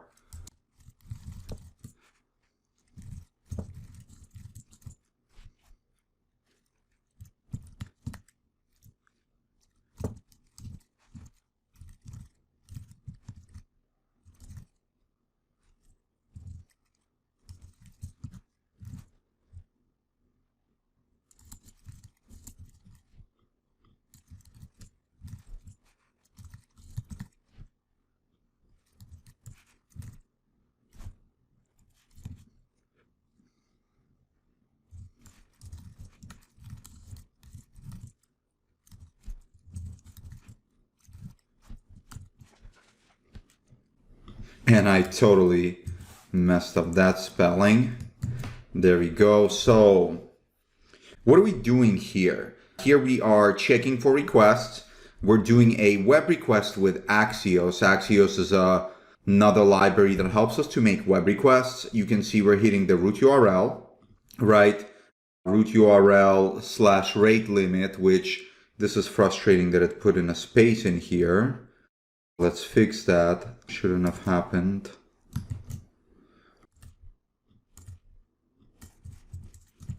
Better. So you can see what that end, that's actually gonna do. We can do that here. Let's take a look at that. If we hit a web request / rate limit, there's the response. You can see that here is the current limit that I have, and here is the remaining, right? And so if we perform an operation which now works, but of course it won't show up here because we haven't hooked it up yet, but it does. If we do it here, let me refresh this. So you can see this is back at 60, right? And let's search for another user that I haven't searched for before, and there's Sarah. Let's search for her. She's awesome. So there's Sarah. So now you can see my requests are down to 58, right? Of course, this is a production version of the application, but the rate limit of the API is based on your IP address. So if we come back here and then we refresh, it says 57. Probably because I hit this API again. So now if I refresh, this might be, yeah, it's 57. Cool. See how that is? And so now we are actually just getting the data from here, and then we use that data, of course, in our application. And so that's happening here. Then we're getting that data, and for now we're just logging it. So we're not doing anything with it yet. So let's do something with it so you can actually see that reflected in our application. And to do that, we are gonna do use effect.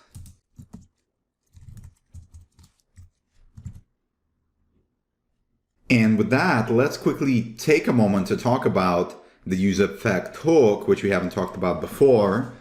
As you can see, here it says that it's a very useful hook. Anything that will be passed to the use effect will run after the render is committed to the screen. And in this case, it's actually very useful for stuff like network requests, manual DOM mutations, and logging are very common for that. And in this example, you can see that there is a web request that is made after the component is loaded, which is a perfect usage of useEffect. And here we have our home component. You can see that this is what it's returning. So the component will render, and then after 3 seconds, the useEffect hook will set the name to John Doe. And so that's how that will work. And so that is how it will also work in our application. By the way, please note my mistake right here. I totally messed that up.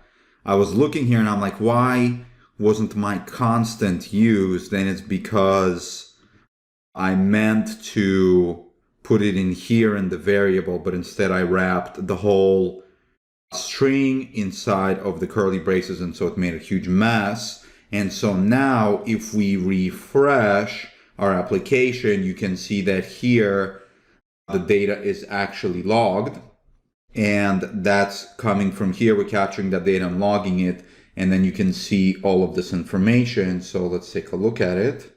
So you can see here's the data. If we come here to the data, you can see there's the rate, the limit, the remaining, and so on and so forth.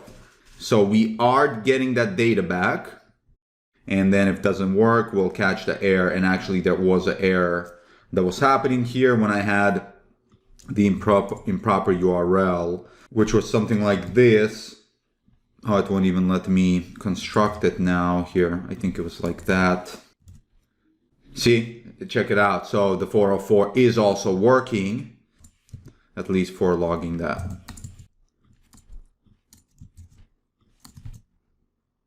Beautiful.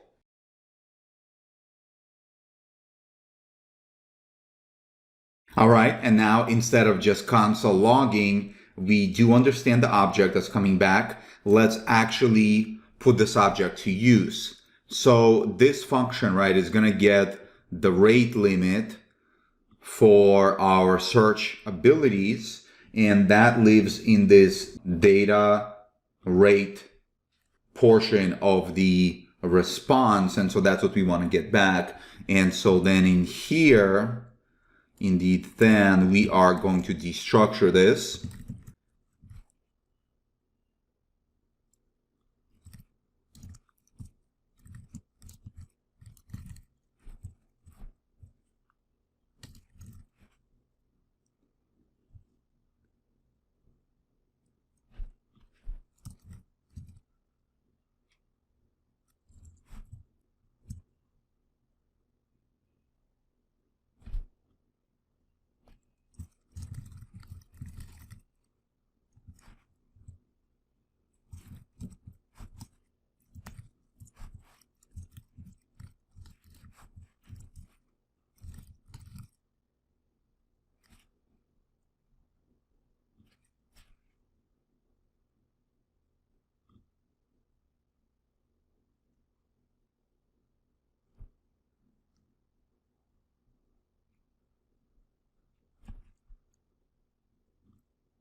Okay, so what did I actually do over here?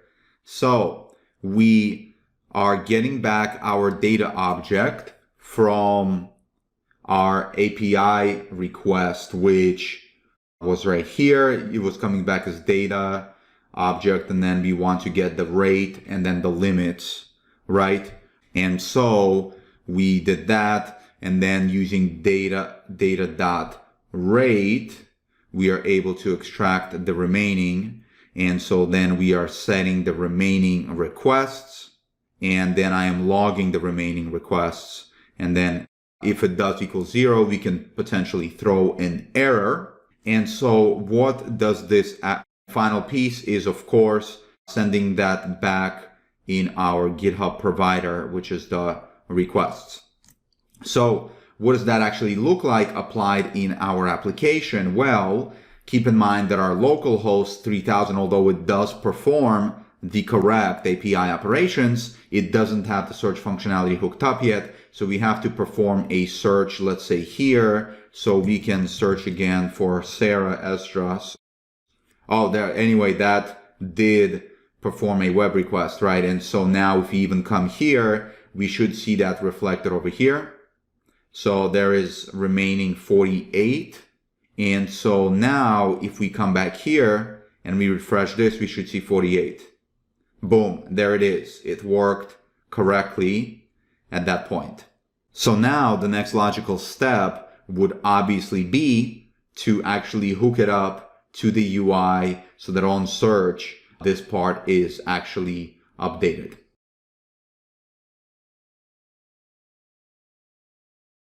All right, so now we're actually going to add the functionality in our search component to actually be able to update this information.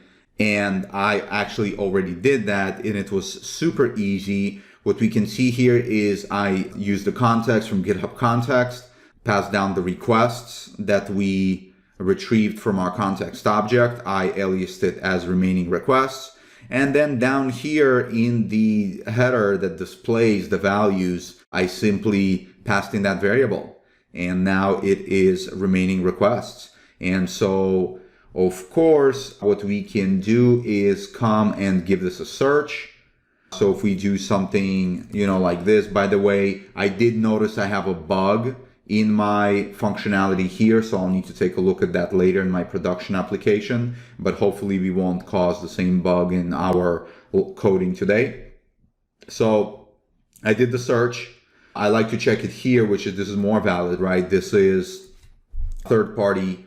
This is the API. So you can see here it says 44. That's the number that we expect to show up here in our requests when we do that. And there it is. There is 44 out of 60 that's showing up here, which is exactly correct. And also a future great test case for us to validate that hitting the endpoint retrieves the correct value, which is then correctly represented here in the requests.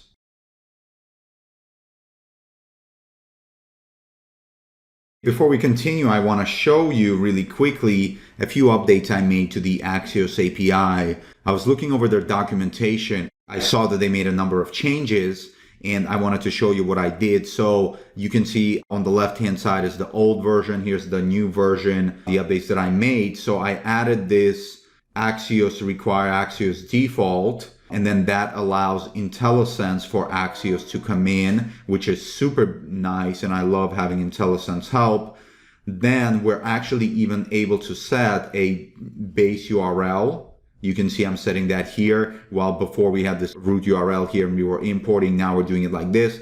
And then also, just for even clarity, you can see that now we have a get method that I'm able to use, and then I can call it just by doing /rate limit instead of what we had before, which was interpolating the string here.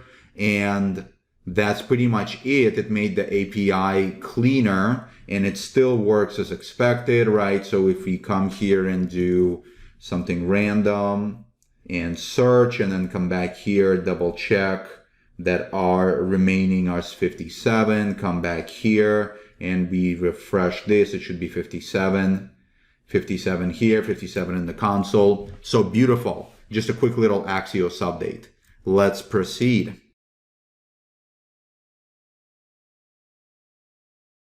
So let's actually hook up the ability to actually search for a user, get back the values, and then update the counter together. Keep in mind, you can always revisit the README to see all of the endpoints that we need. And in this case, the endpoint that we need is actually this one right here. So if we come, for example, let me get rid of both of these, come here and hit this endpoint and, for example, check out myself. This is how you get back the user plus all of the relevant information, right? Especially all of these repos. By the way, I see there's null for hireable. This is absolutely true. I'm definitely hireable, so feel free to pass that along to your friends and families. So we need to hit that API and then get back the user. So let's go ahead and make that happen. Go back to context, and then we're going to create a new function that we are going to call search GitHub user.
And the final piece of this is on handle submit. First, of course, we got our requests. Then we need search GitHub user that we just pulled in. And then here we can do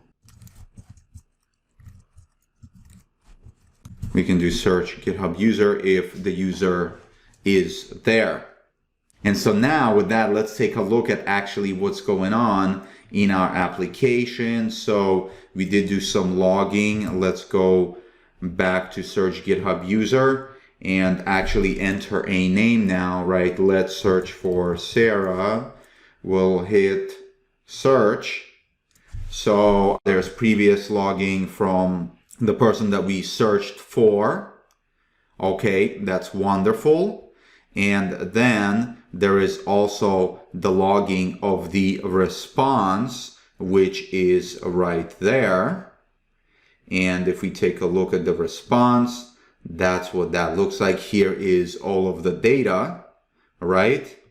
So you can see all of the important data.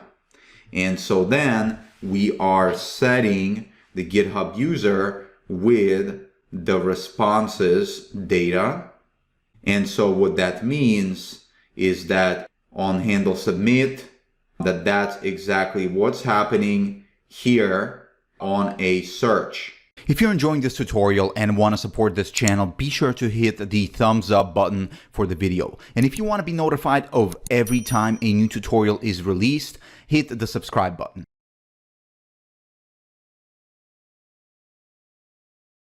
Y'all, I'm getting so excited. We're getting super close to having the functionality complete.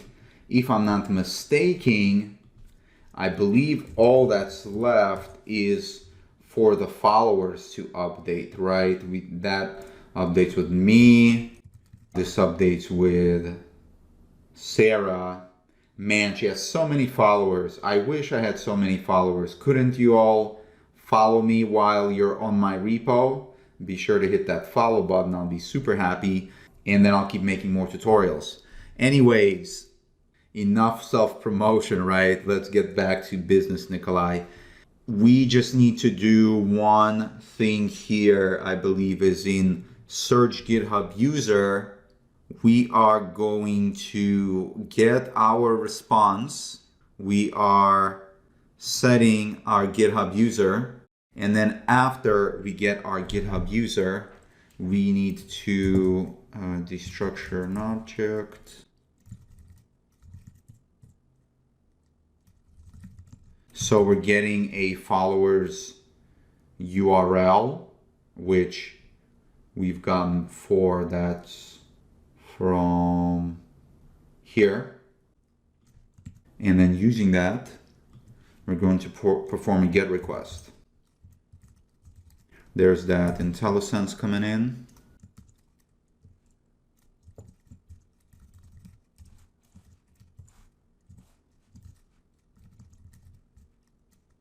$100 is good.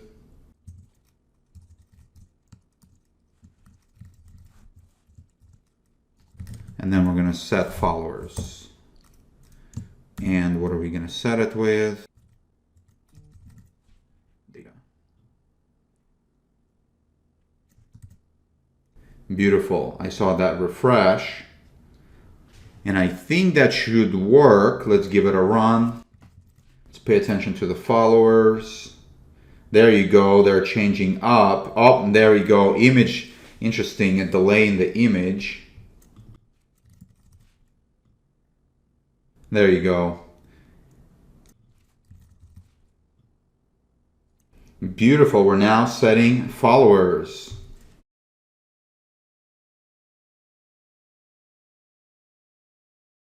All right, and I think the final piece here is to do something about this ugly Navbar component. So let's fix this. We'll come here, get rid of this. Of course, we'll put it in a wrapper. And then let's just do like a simple heading that says welcome. Let's do an H4. That's better. There you go. I like that better.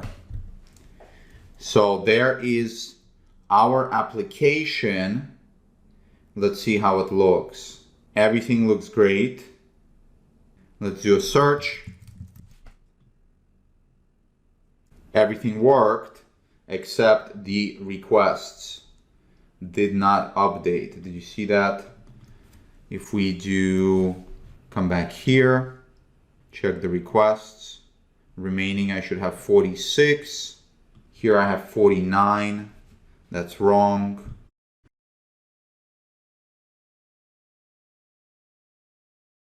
All right, friends, so let's see what happened in our application was something actually very cool. We had a bug, and of course, when doing live coding, it's very easy to introduce bugs into the application. And so the way that I resolved this bug was by actually adding some tests for the expected behavior from our application. And so this is actually super common in software development, where you may introduce a bug and then you can use a test to figure out what's going on, but not only to figure out what's going on, also to establish a set of requirements for the behavior of the application.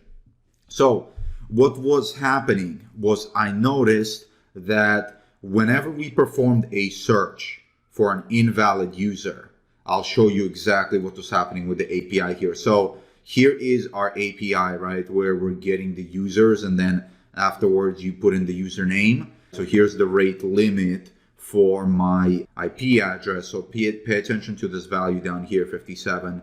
I'm going to refresh it. It's 56, okay? So it's 56 right now. I've performed no searches.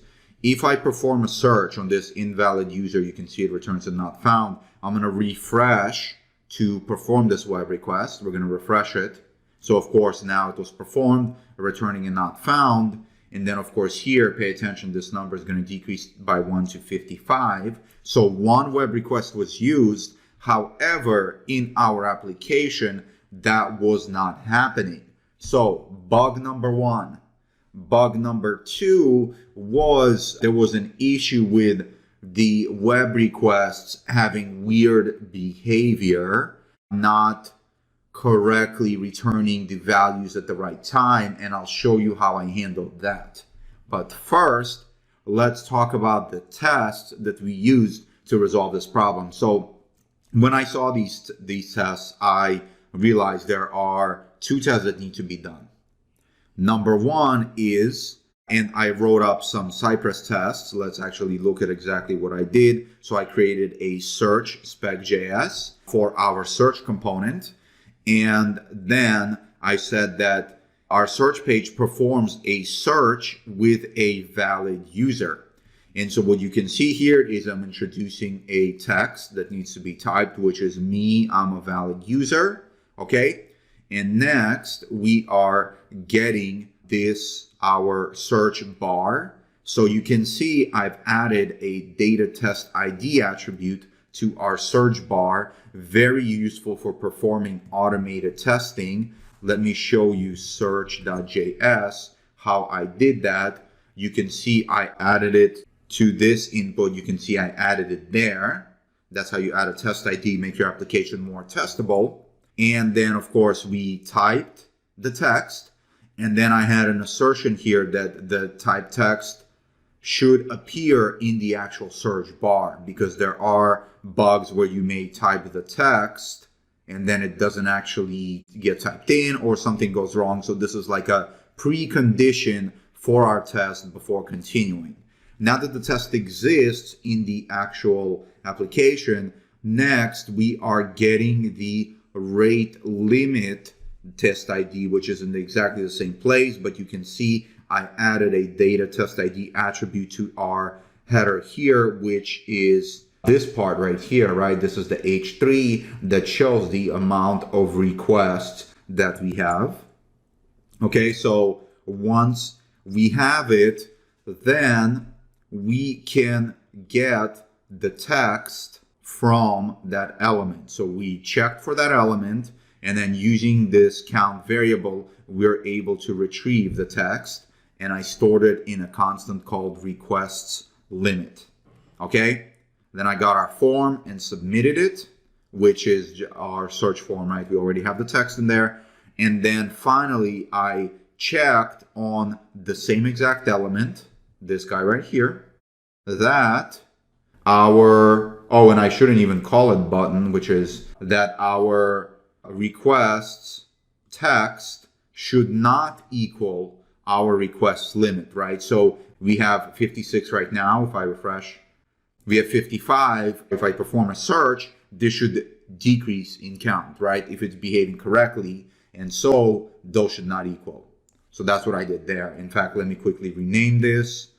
Let's rename this to, let's call it that, much better. Request remaining text to not equal that. So I'm going to save it. You'll see with that save, our tests end up executing here in our Cypress UI. That's another super nice feature of Cypress. It automatically reruns the tests when they're executed. You can see 2.34 seconds for both of our tests. Wonderful. And here is our perform search with valid user. You can see it before each. We visited here, right? Here is us getting that element. Here is me typing the username before and after. You can see if I hover over here, it shows before and after. And then me getting the rate limit, which started out as 52, right? And then I submit the form. And then we get the rate limit again. And you can see that assertion. We expected 49 out of 60, which is the new value, to not equal 52 out of 60, which was the old value. Cool, right? So we make sure that we can successfully search for a valid user. Now, that solves the positive test case. And then there's the negative test case of invalid user, where the bug actually existed. And so here you can see same exact thing before each, same exact logic, except we are typing in a totally invalid value. You can probably put in like a GUID in here and make this value really dynamic. But my hope is that in the future, nobody ever creates such a username. But so anyway, we type it in and we expect the input to exist there, right? And then we get the rate limit. So you can see currently it's 49. And then of course, 404 comes back because there is no such user. We get the rate limit back. And now the new rate limit is 48. And previously it used to be 49. And so actually here, let me show you quickly the code for that. So it looks very similar. Let me just rename this. What was I calling it? Requests remaining. Let me rename this too. Requests remaining to 90. Okay, so the tests are very similar. All that's really changing is this. To be honest, I could probably even abstract all of this out and really just pass this in, but it's okay. We'll keep it like this. So we saved it. The test reran again, super fast. Here, let me actually show you them executing. It's really nice to watch them run. Cool, right? So now this was actually failing until I resolved the issue in the code. And let me show you how I resolved that issue. So if you go to Context.js, what I realized and the mistake I made was that there were these web requests that were happening that needed to use promise.allSettled because they are asynchronous, and these web requests can go and come back in a indeterminate amount of time. That made the UI unstable, right? This may come back and hold for a little bit of time. Another one may wait for a different period of time, and it was making the application behave in a weird manner. And so we used promise.allSettled. And if you want to know what that's about, let me show you that documentation. So promise.allSettled returns a promise that resolves after all of the given promises have either fulfilled or rejected, with an array of objects that each describes the outcome of each promise. This is great when you have multiple asynchronous tasks that are not dependent on one another. Exactly our case here. These are individual web requests that we are performing that are not dependent on each other. And so I wrapped everything in this promise all settled method, got back the results, right? Then results, destructured the results into repos and followers, okay? Set a constant called fulfilled status, because what that means is each one of these comes back with a status of fulfilled if it was successful. Let me show you that. If we come here and inspect this, and let's come to the console, and then let's do, so you can see there is the fulfilled status that comes out of this, right? And so if the status is fulfilled, that means that the request has completed, and now we can set the repos. And then of course we do the same thing for the followers. If the status is fulfilled, now we can set the followers.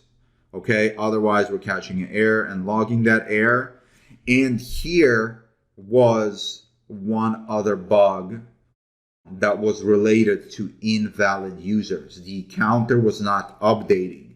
And so what was happening, that's how the second test actually helped me figure that out, because I realized that if we search for an invalid user, then in the else block, we were only console logging no such user, but we were not updating the remaining requests. And so that's that logic here. You can see that if response is good, we do all of this, and then if this comes back with results, right? But what if it doesn't come back with results, which is the invalid case? And so once I added this here, now the functionality is working exactly as we expected. I mean, the tests already showed you. I don't need to repeat it here in the UI, because the test literally hit the UI, that hit the API, that then work with this logic, and then we make sure that everything is working correctly.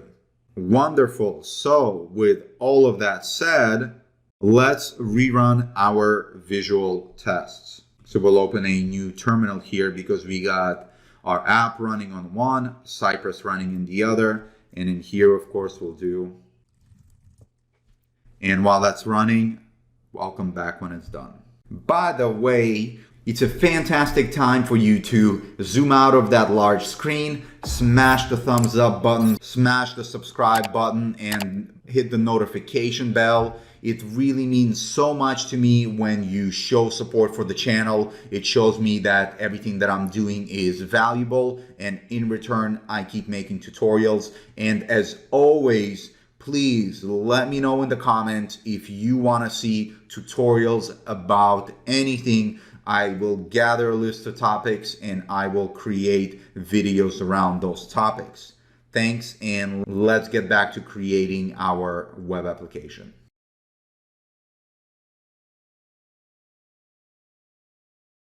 All right, so our test has failed as expected, right? We've made UI updates.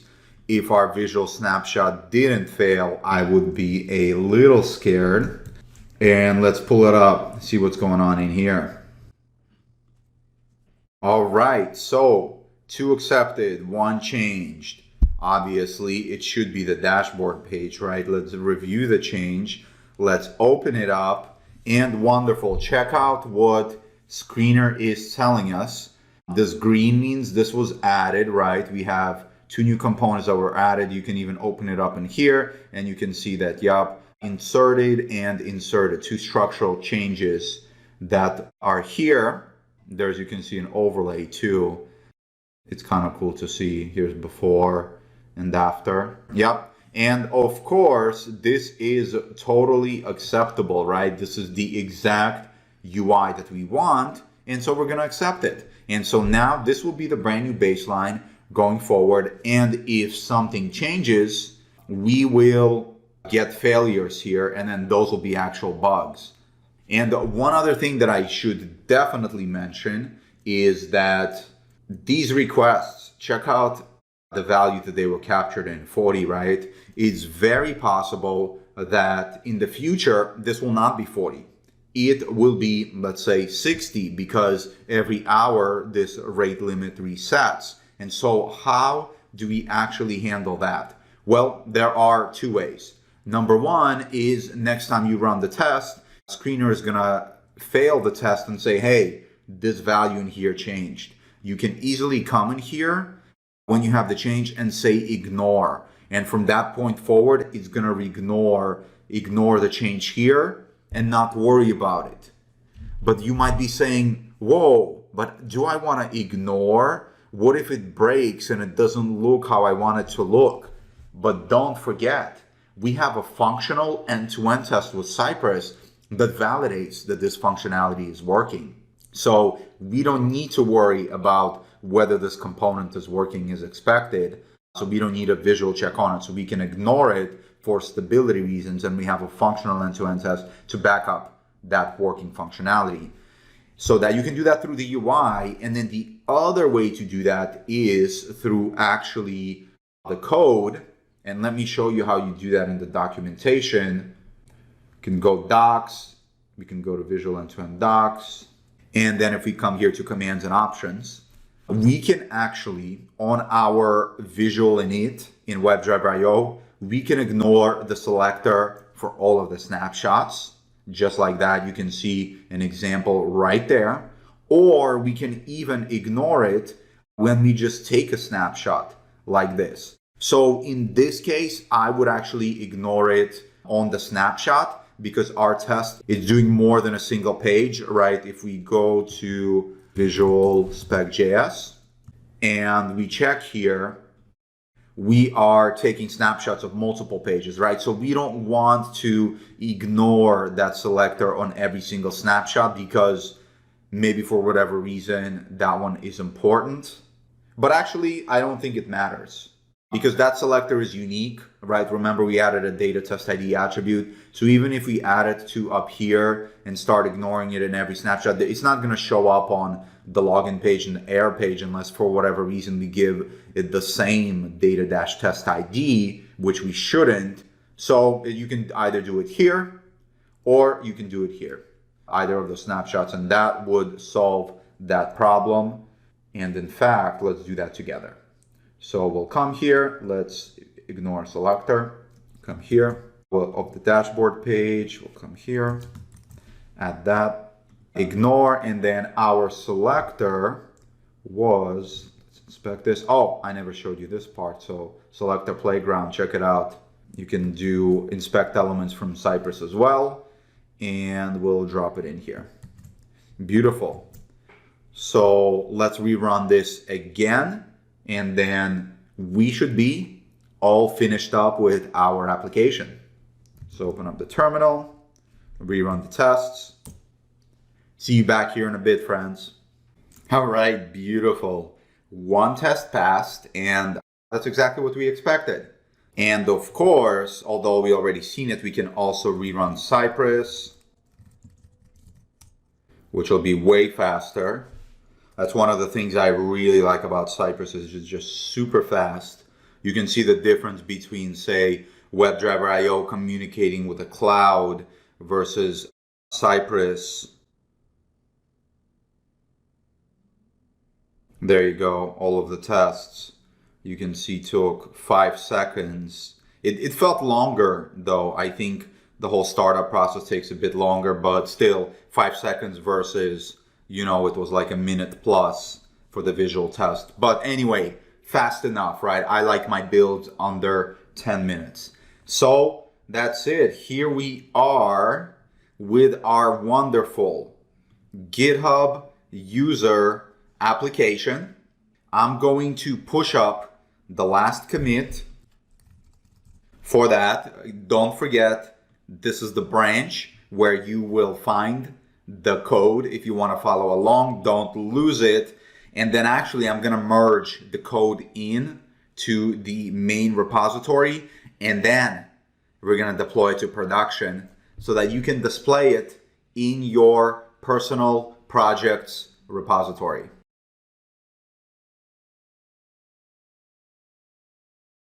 All right, friends, so let's talk about a quick summary of everything that we've accomplished so far. And then we're going to talk about how to deploy it. The deployment part is actually going to be the easiest part of all of this. But first, let's talk about what we accomplished.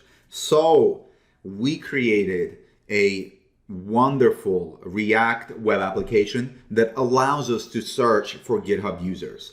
Behind the beautiful UI that we created, we are hitting actual GitHub APIs and pulling in data live, right? We're able to type in a user, hit search, and all of this data updates dynamically for the user. We're also even keeping track of the number of requests that are remaining for our user session. We also tested our application through most of the important features, such as the dashboard where we spent most of our testing. We can do a positive search and make sure that everything works, and we can do a negative search and avoid all of the bugs that I previously introduced into the code. We also have visual tests that really capture not only the look of the application, they also ensure that the application works correctly, right? For example, we are able to hit a 404 page, and of course here, making sure that it looks good, we're able to retrieve the correct URL and ensure that that's going to take us back. And we also have a login page, and we're able to ensure that the login page looks correct as well. The login button doesn't have any functionality, so we didn't need to worry about it. Is this app fully tested? No, absolutely not. There are many other test cases that we can do. We can do accessibility testing on this application. We can do performance testing. We can do security testing. There's a lot more types of testing that we can do. However, we know that the most important functionality is working and covered. And from this point forward, we can continue to expand that test coverage as necessary. So if you want to learn more types of testing, or you want me to expand on other types of testing, be sure to comment and let me know, and I'll do my best to bring it to life. Anyways, with all of that said, let's go ahead and actually deploy our application using Netlify, and then we'll have a production deployment ready that we can then add to our public projects repository. See you next video.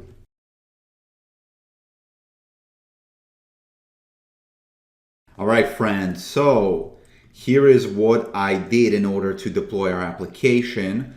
I merged the code changes that we all were following along in this branch, right? All the commits are in there. I merged them into here, into the end folder. You can see 2 minutes ago, I merged those in. We can even confirm Cypress integration. We got the search and the error. Sorry about bad capitalization here on my end. I should keep consistent. Regardless, okay, we need to remember that this is the folder that we want, is this and GitHub user search / end folder. And then in here, that's where we're going to run the npm run build command. That'll produce an output folder called build. And then inside of there, we're going to contain all of the code that needs to be deployed to Netlify. And so all you have to do is come over to netlify.com and create your free account. If you don't have it, it's absolutely free. Otherwise, log in. I'm not sponsored by Netlify at all. I simply show the tools that are best, the tools that I know, and Netlify is phenomenal for deploying applications. One of the best tools, if not the best, that I've used for deploying. It makes it super easy, and you'll see. So here we are in our dashboard. We're gonna come here and add a new site. We're gonna import an existing project. Of course, we're getting it from GitHub. So you'll need to authorize your GitHub if it's not authorized already. We are searching for JS code. And then we're going to search.